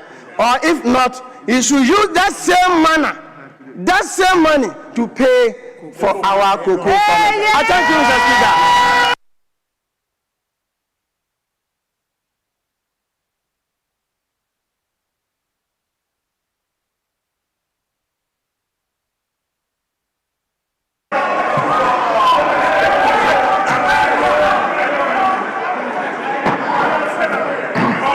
Honorable Eden. Honorable Eden, have you seen your friend? He's being cheered up, eh? Okay. Let's now turn to Honorable Ebenezer Kwaku Addo.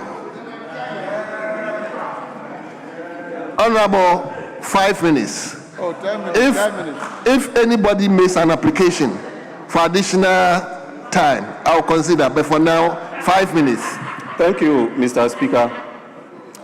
Before I proceed to comment on the state of the nation, I think the calculation made by my friend Dapa makes me presume that he is the architect of the activities going on the Mankranso River. Yeah. So we should.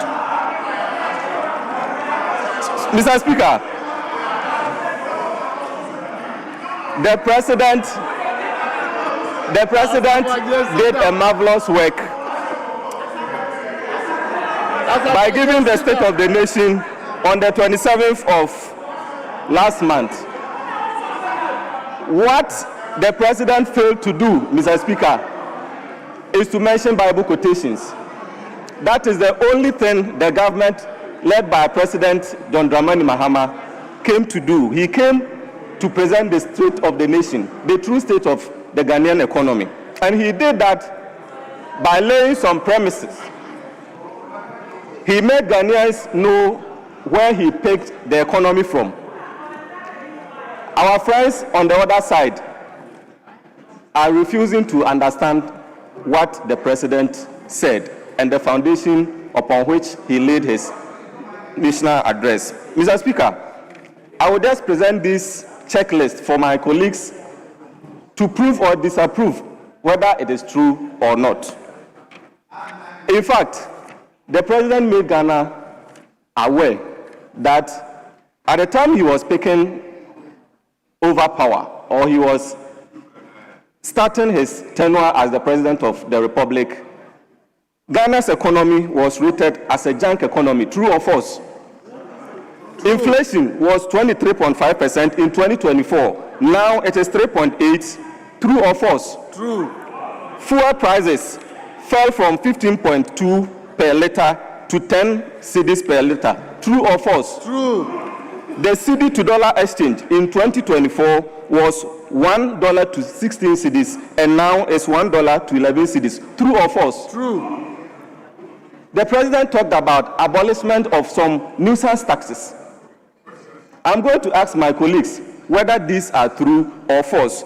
The e-levy has been abolished. True or false? True. Betting tax has been abolished. True or false? True. COVID tax has been abolished. True or false? True. Emission tax has been abolished. True or false? True. Mr. Speaker, despite the abolishment of all these taxes, the president has not gone out to borrow, yet we see road construction ongoing. If you come to Ahafo and Bono regions,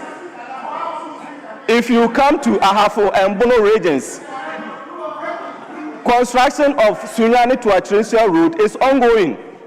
Construction of Tepa to Gosu Road is ongoing. True or false? True. So construction of Sunyani to Atresia is ongoing. True or false? True.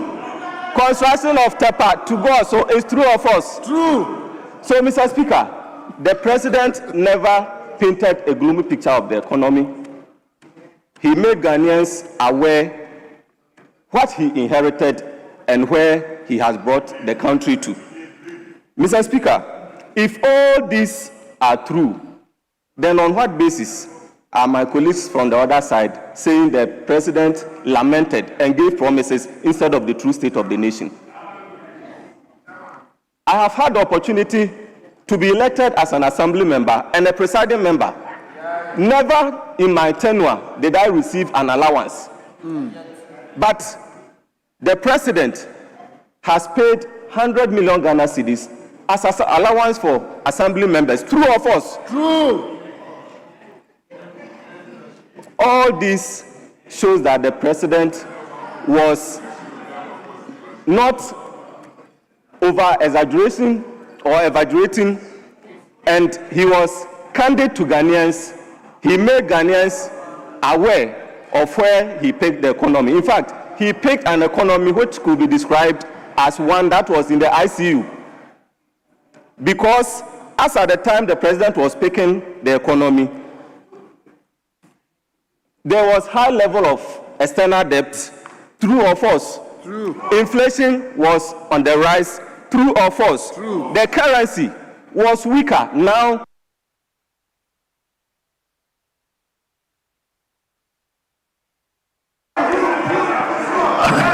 Honorable members, we shall take the last round of. I was going to pray for a special extension of 2 minutes for my brother to just wind up, because he was on cloud 9 and he needs to land. And anyway, the application came very late, so I will look at it next time. So let's take the last round of debates, and we will start with Honorable Makia Edu Ofolikrom, 5 minutes. Thank you very much, Mr. Speaker, for the opportunity to contribute to the State of the Nation address. Mr. Speaker, it surprises me that my colleague was throwing stones at Honorable Dapa. He's forgotten so soon that he lives in a glass house and that his issue is there and the record is there for everybody to see. Mr. Speaker, it astonishes me that this government so soon does not relate with the realities of the ordinary Ghanaian. Mr. Speaker, I want to ask some simple questions, just as my brother has done. Has electricity prices been increased, true or false? True. Has water been increased, true or false? True. Were workers sacked, true or false? True. Mr. Speaker, is Galamsey going on or not? True. Mr. Speaker, has cocoa prices been slashed, true or false? True. Mr. Speaker, these are the realities of this country. Mr. Speaker, the reality is that the ordinary Ghanaian closes from work, stands by the roadside, waits for 4 to 6 hours before they get home, trying to catch trotro, Mr. Speaker, trying to catch trotro 6 hours before you can get home. That is the reality. That is the state of this nation. And this is happening because of poor transportation planning. This government has 1 year in office. They've been in office for 1 year. A government started a policy, brought buses that this government could have easily continued, but rather what they took interest in was to rebrand it and put the president's picture on those buses. It's becoming to look like this government is interested in branding more than doing the actual work. Mr. Speaker, we are confronted with homogeneous electricity bills, huge bills, to the extent that people now go to social media to rant when they have no choice.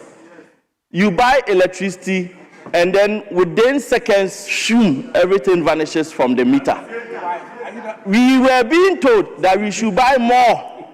It takes only the rich to buy more. Now, electricity is no more a privilege. Electricity has now become a luxury for people who are rich.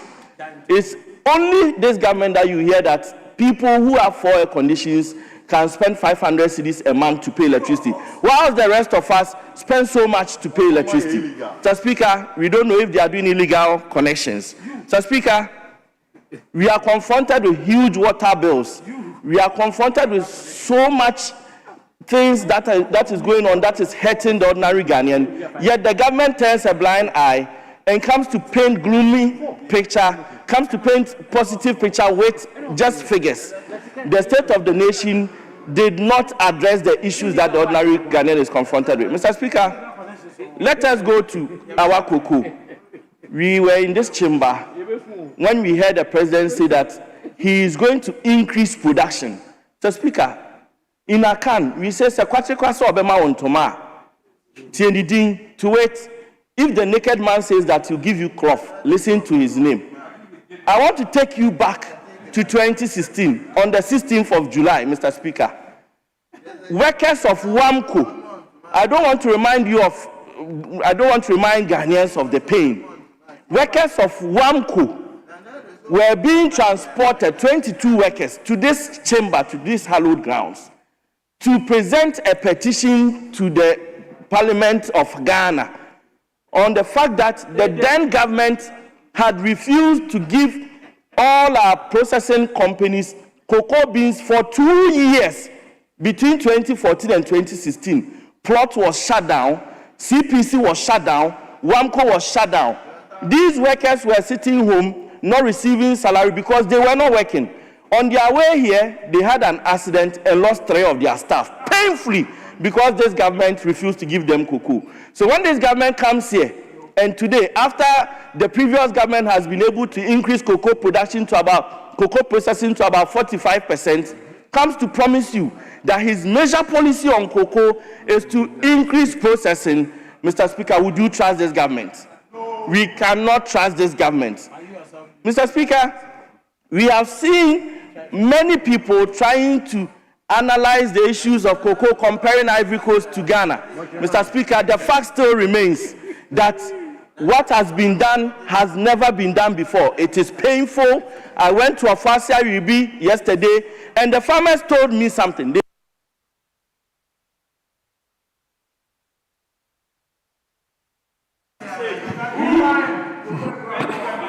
Thank you. So you take the last person, and that is Honorable Alamzibila Nichima. 10 minutes. Mr. Speaker, should I use 7 minutes?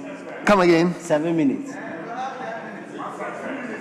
I didn't hear you. 7 minutes. I'm pleading for 7 minutes. You are pleading yourself. Yes. 7 minutes. 7 minutes. The power didn't plead for himself. Somebody made the application. So let your leader make the application. I'll grant you 2 minutes. Speaker, indeed, if the member is capable of doing 10 minutes, I will add that we give him 10 minutes. Then we can draw down the curtain. I'll give him. He's capable. I'll give him 7 minutes. So, Speaker, the last man. So 8. My brother, you have 8 minutes. Okay. Thank you very much, Mr. Speaker. Mr. Speaker, I rise to contribute to the 2026 Cream de la Cream SONA. Mr. Speaker, my first question, I'll start my submission by asking, is it the same MPP or a different MPP that is talking? Mr. Speaker, Parliament is a congress of opinion. We all agree and we know. But the fact remains that the arguments that my brothers are making from the other sides are not grounded in good faith. They are not grounded in good conscience. And they are not grounded in truth. Mr. Speaker, I think that the arguments are grounded in double standard and political hypocrisy. Mr. Speaker, we are all in this country. We've not forgotten. As at then, before you even cross a road in Ghana, that is under the 8 years rule of Nana Addo Dankwa Akufo-Addo and the MPP, you needed to be very careful before you even cross a road. Mr. Speaker, you needed to make sure that you will be looking up for planes. When you are crossing the road, though, you have to be looking at your left-hand side for bikes. And make sure that you take a good look at your right-hand side for cars and take a good look down for bombs. Because everybody in this country was very frustrated and anything can happen. Mr. Speaker, these people failed us with audacity. They failed us with audacity. And the most bizarre part is that anytime they are making contributions, they will tell us that when we win power 2028. Mr. Speaker, my question is, with which party and with which candidate? Mr. Speaker, your current party and your current candidate, you cannot even use the party and your current candidate to win SRC elections. In fact, let me tell you the truth. Class prophet, it will be very, very difficult for you to use your current party and your candidate to win. Mr. Speaker, let me come to the layman's understanding. Mr. Speaker, let me come to the layman's understanding. In fact, Honorable Member, attire-based argument. Honorable Member, I have not allowed any interjections since I came to preside. But please just watch some of the words you are using. Mr. Speaker, I'm just cautioning you, just watch some of the words you are using. Mr. Speaker, I'm guided. Let me come to the layman's understanding. It will be very difficult for you to use MPP to win arguments at a tire base. Mr. Speaker, these people took us through hell by introducing nuisance taxes. Mr. Speaker, draconian taxes. Mr. Speaker, they were so excessively harsh. Mr. Speaker, they were so severe.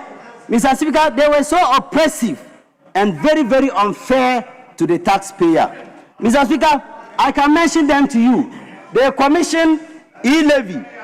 They commissioned e-levy with Kenke Party. Mr. Speaker, they gave us emission tax. In this modern world, there's no developed country, there's no prudent government that would tax emission.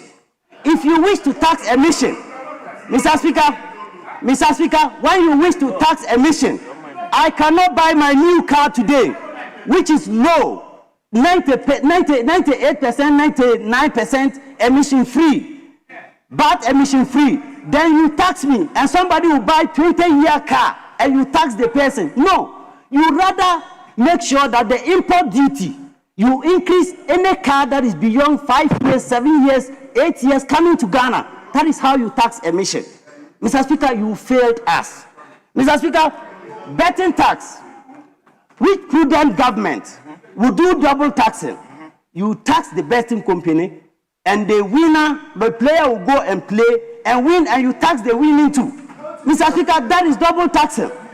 Mr. Speaker, Mr. Speaker, I want to tell them that if they told us that the aim was, Mr. Speaker, they told us that the aim was for them to discourage the youth from betting.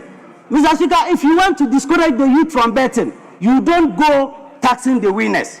You make sure you tax the betting companies in such a way that they will be discouraged. They will be discouraged from doing the business. That is how a prudent government would tax betting. Mr. Speaker, you gave us COVID levy. The process, what did you use it for? You even after COVID, you still taxed this country, you taxed all of us till President Mahama came to power and decided that he is going to abolish it. So that is the difference. That is the real state of Ghana today from what you gave to us. So that is the true state that Mr. President gave to us, meaning that the nuisance taxes are no more. But at your time, you were having all these nuisance taxes as a burden on us.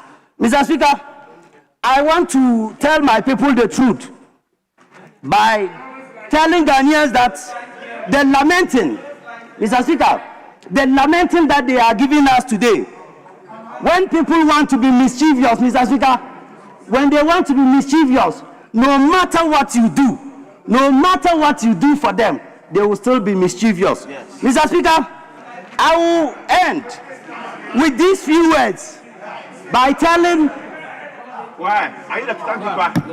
my people that the Ghana that we are enjoying today is quite different from the Ghana that they gave to us.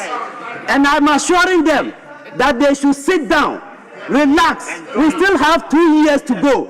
Relax, take your time, steady, go back to the drawing board and find out what went wrong for you, rather than trying to battle the NDC at all times. When we even come out with innovative ideas, you still battle us. Thank you very much, Mr. Speaker. Yeah.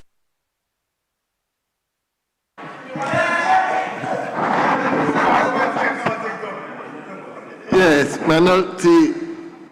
Deputy Minority Leader. Thank you, Mr. Speaker. Mr. Speaker, I want to make an application to you. The last but one speaker made a statement that he was sure, the last but one, the NIMOS, is it the NIMOS man? Yes. Yes, he made a statement that he's sure Honorable Dapa is responsible for the pollution of water in their area. So, and I want to apply to you that that information be expunged. Otherwise, he is supposed to bring evidence that critical statement. Thank you.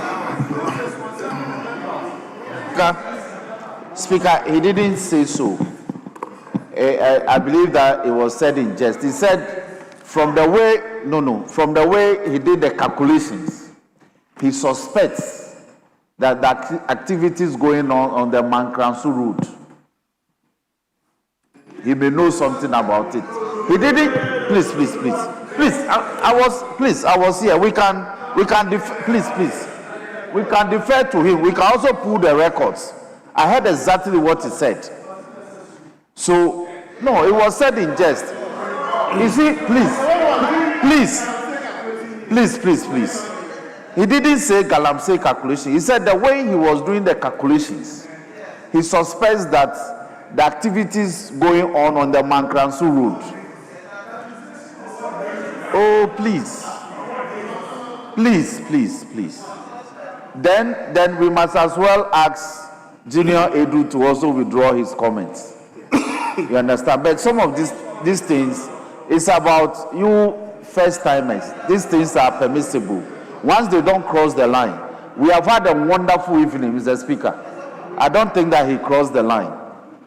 And I don't think that Junior Edu too crossed the line. It's just the way youngsters on the floor just rebut and recant comments. So we should take it in our stride. Speaker, it's 8:30. It's 8:30. And so I believe that we have done more than 5 hours. We started. No, we haven't done. We've done more than 5 hours. I know that we began around 3:30, and so once it's 8:30, I believe that we've done more than 4 or 5 hours. So, honorable members, Mr. Speaker. So we are. I want to say something. Oh, okay.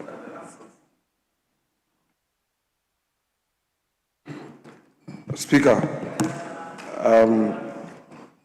there is a little matter that I would want to raise so that at least we draw the curtain down on this matter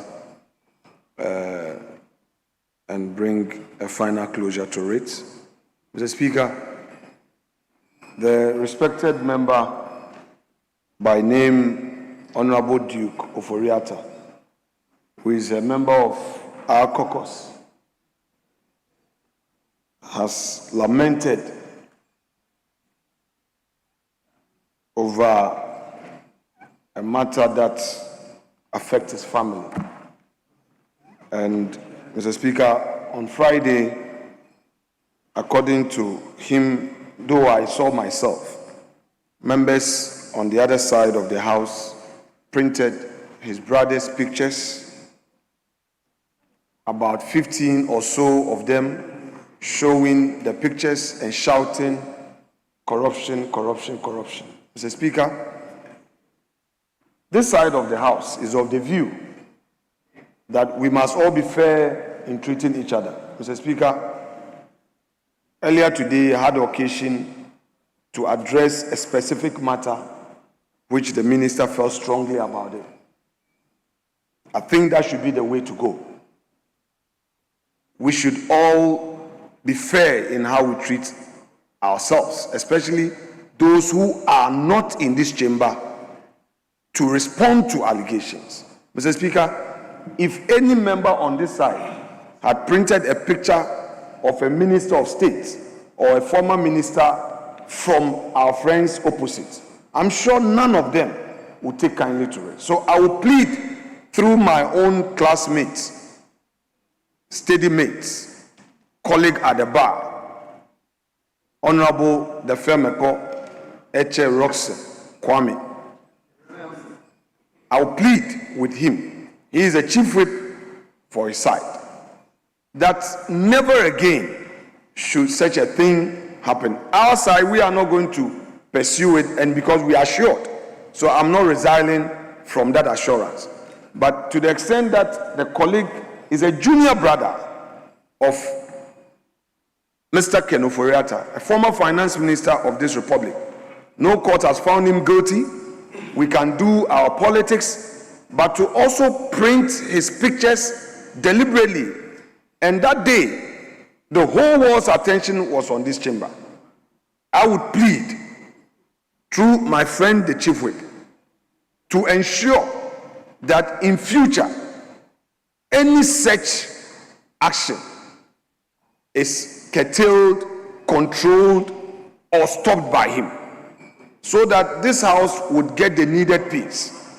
Because, Mr. Speaker, if we don't stop it, a certain precedent will be set, where maybe any of us from the backbench could also do something against a serving minister of state.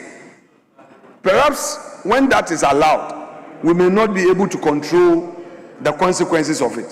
So it's a humble plea, and I want to assure the Honorable Duko Foriata, who has persistently, because I was not in the chamber, he still insisted that the family is so concerned that as a caucus, we have not dealt with this matter, and I had to rush into the chamber to make this plea.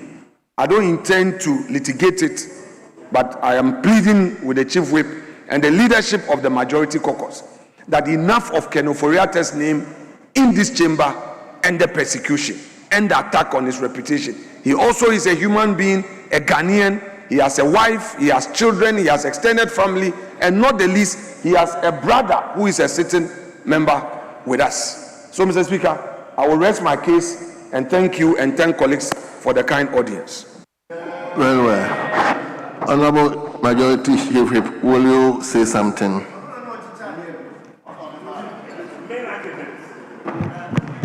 Speaker, let the record reflect that nobody is holding Duke, my friend, my brother, vicariously liable. Oh, please, let me. Liable for the actions or inactions of his elder brother. Nobody's doing that. And nobody's going after his family.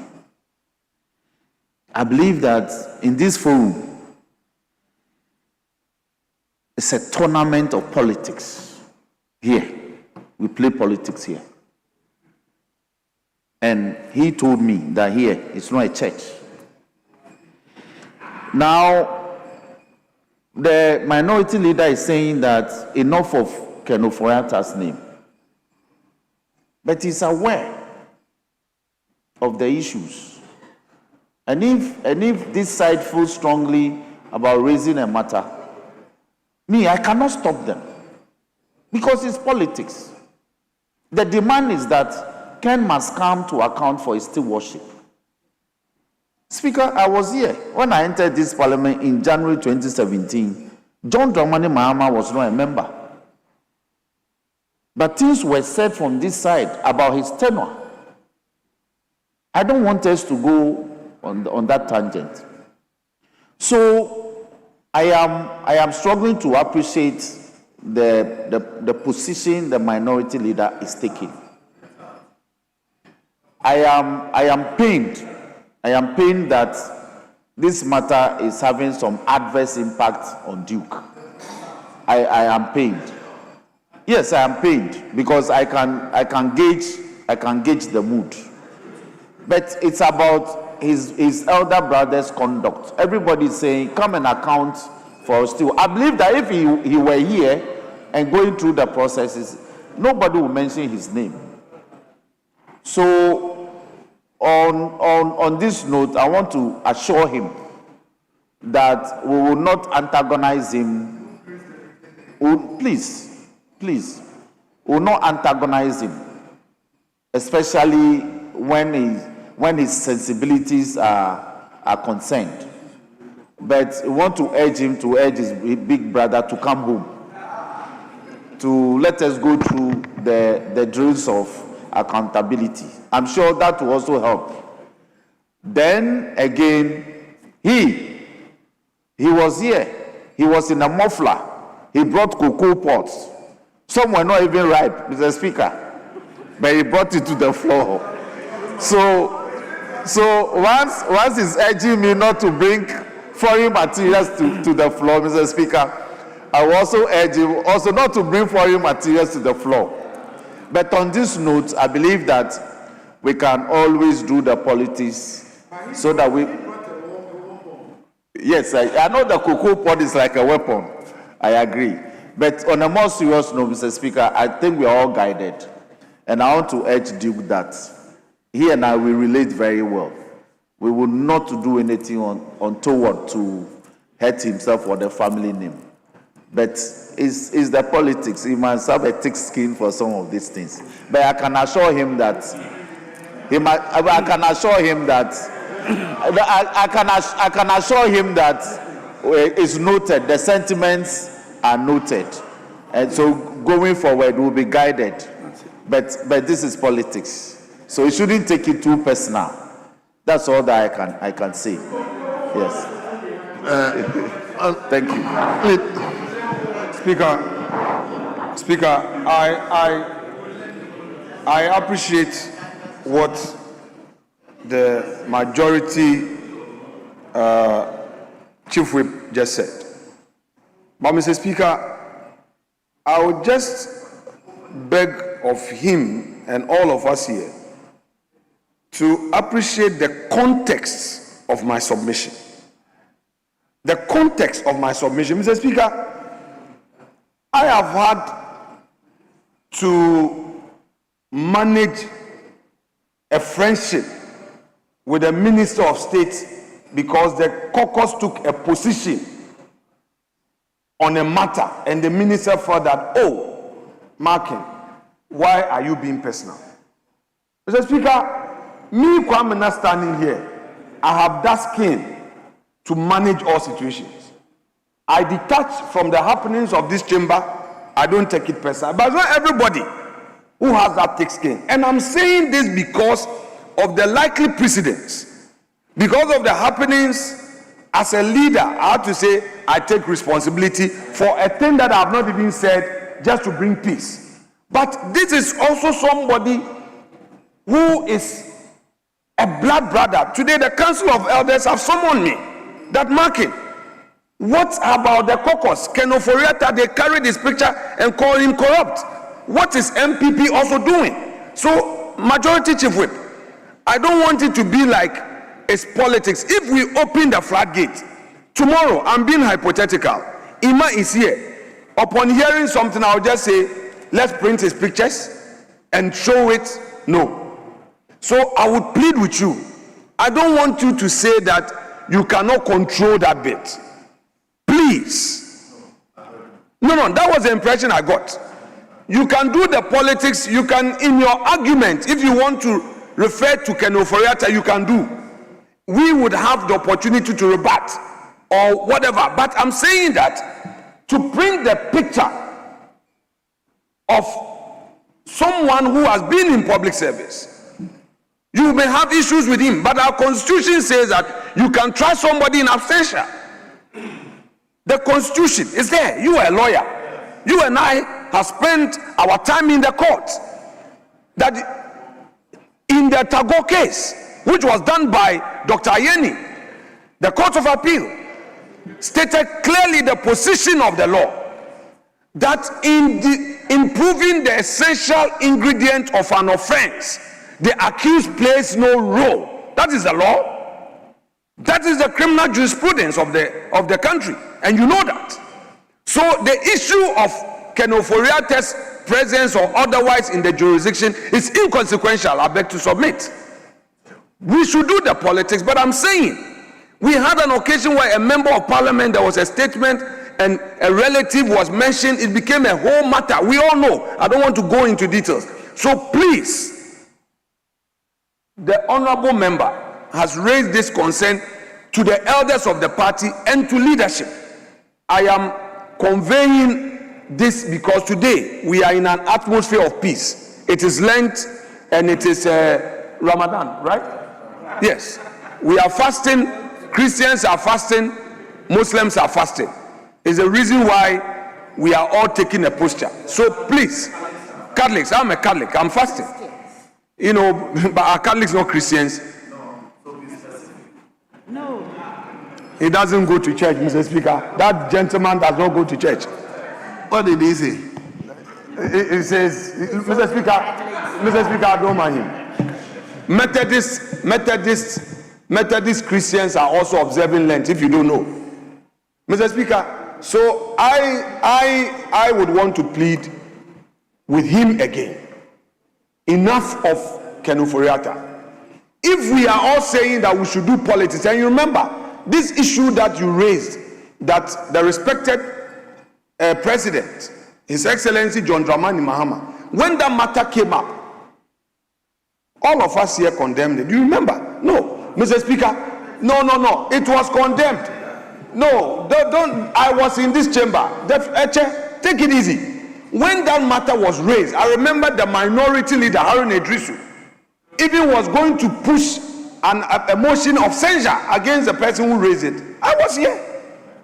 He raised it that the minority was going to boycott proceedings until that thing was withdrawn. The man withdrew and apologized.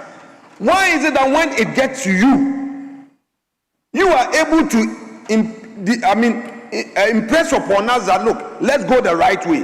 When it is you want to justify. That is where I have my problem. Bad faith. No, that's the impression I got. Bad faith. You refer to the president and all. So, Mr. Speaker, I am saying all of these. Mr. Speaker, let me have a safe landing on this. Bear with me. I want us to bring a permanent closure to our conduct in this chamber. If we all say we should show mutual respect, let us do so that the floodgate is not open. Ken Oforiatta is as human as you and I. He's a citizen of Ghana. What he's going through can happen to any of you tomorrow. It can happen to any of you. You have ministers serving, you have public officers. The contractors or the businessmen that he gave jobs to are the same businessmen that are doing business with government today. Let's be careful. Let's be careful. Nothing has changed. Let's be careful. Mr. Speaker, I would want to conclude. Thank you. And thank you so much. Thank you. Honorable Minister, you want to say something? Mr. Speaker, thank you very much for the opportunity. I wanted to make few comments because of my own experience in the front bench. I am very excited that I'm listening to this discussion about our decency and respect in communication. I've argued that we can make very strong points without being insensitive to individuals and also to be very respectful of one another.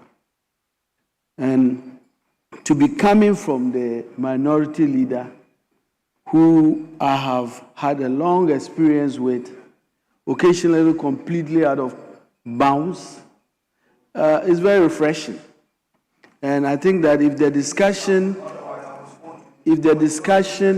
is for us to have a new start, to be decent, and to make sure we are sensitive in our deliberations, I think it's a very important, refreshing, coming from the minority leader.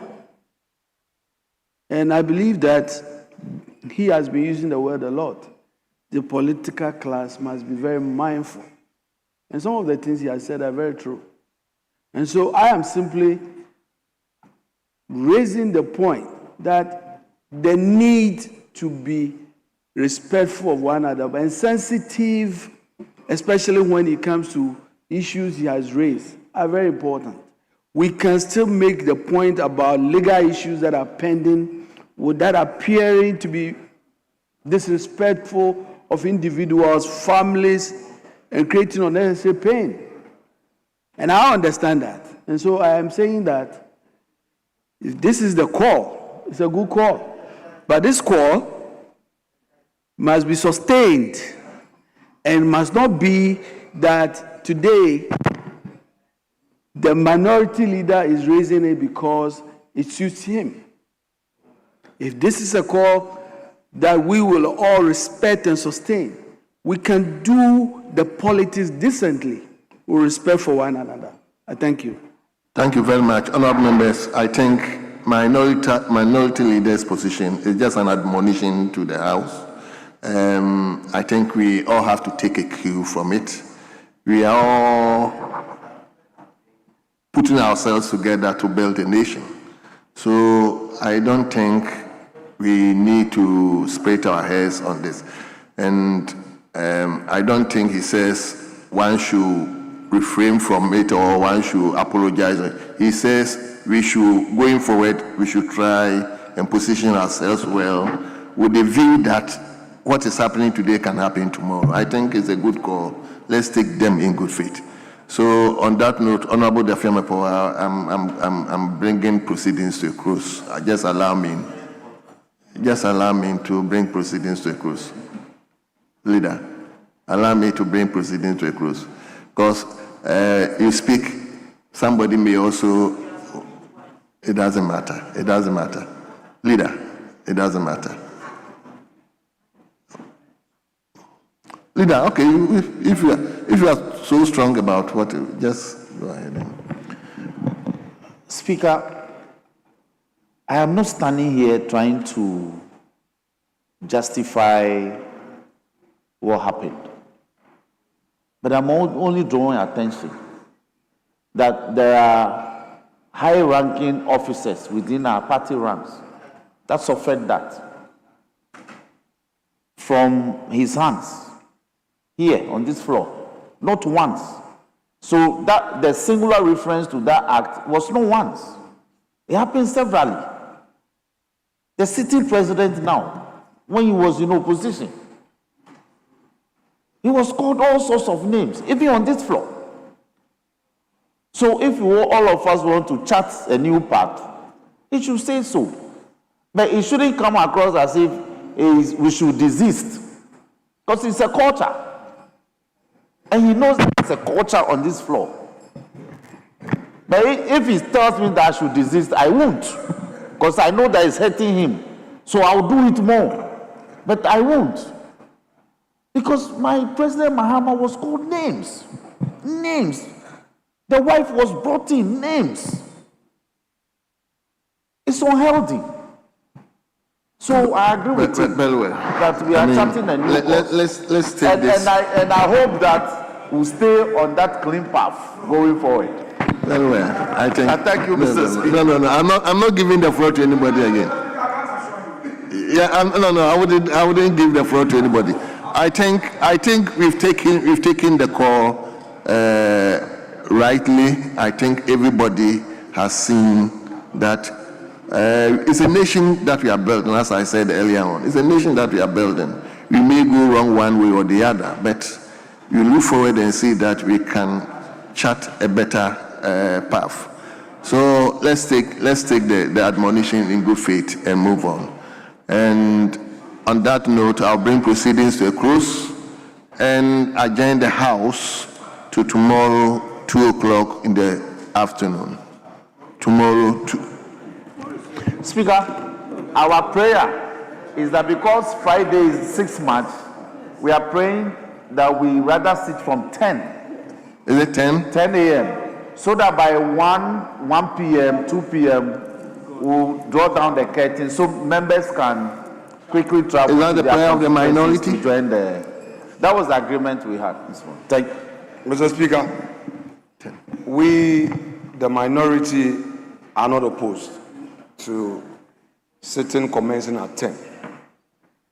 But let me send this message to the majority through its available leader. Mr. Speaker, we have a pending motion which deals with mass dismissal of Ghanaian employees in the public service. It's been pending. We moved. Anytime we had sought the leave of the House to continue the debate, the majority had found a way to stop it.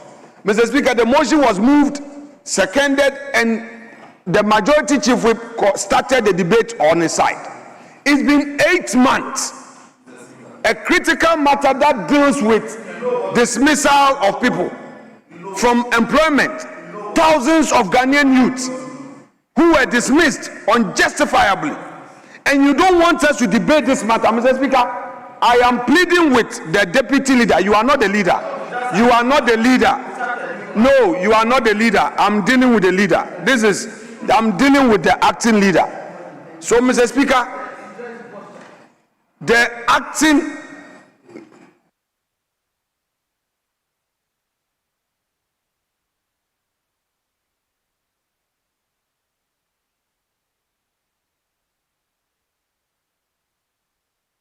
Honourable members, Again, So I want him to ensure that tomorrow they program our motion to be taken. This house is not only doing government business, it is doing parliamentary business, and that includes the motion of the minority. It's been 8 months. It's been 8 months. Thank you. Honorable members, tomorrow we are coming at 10 o'clock in the forum room. The House stands adjourned.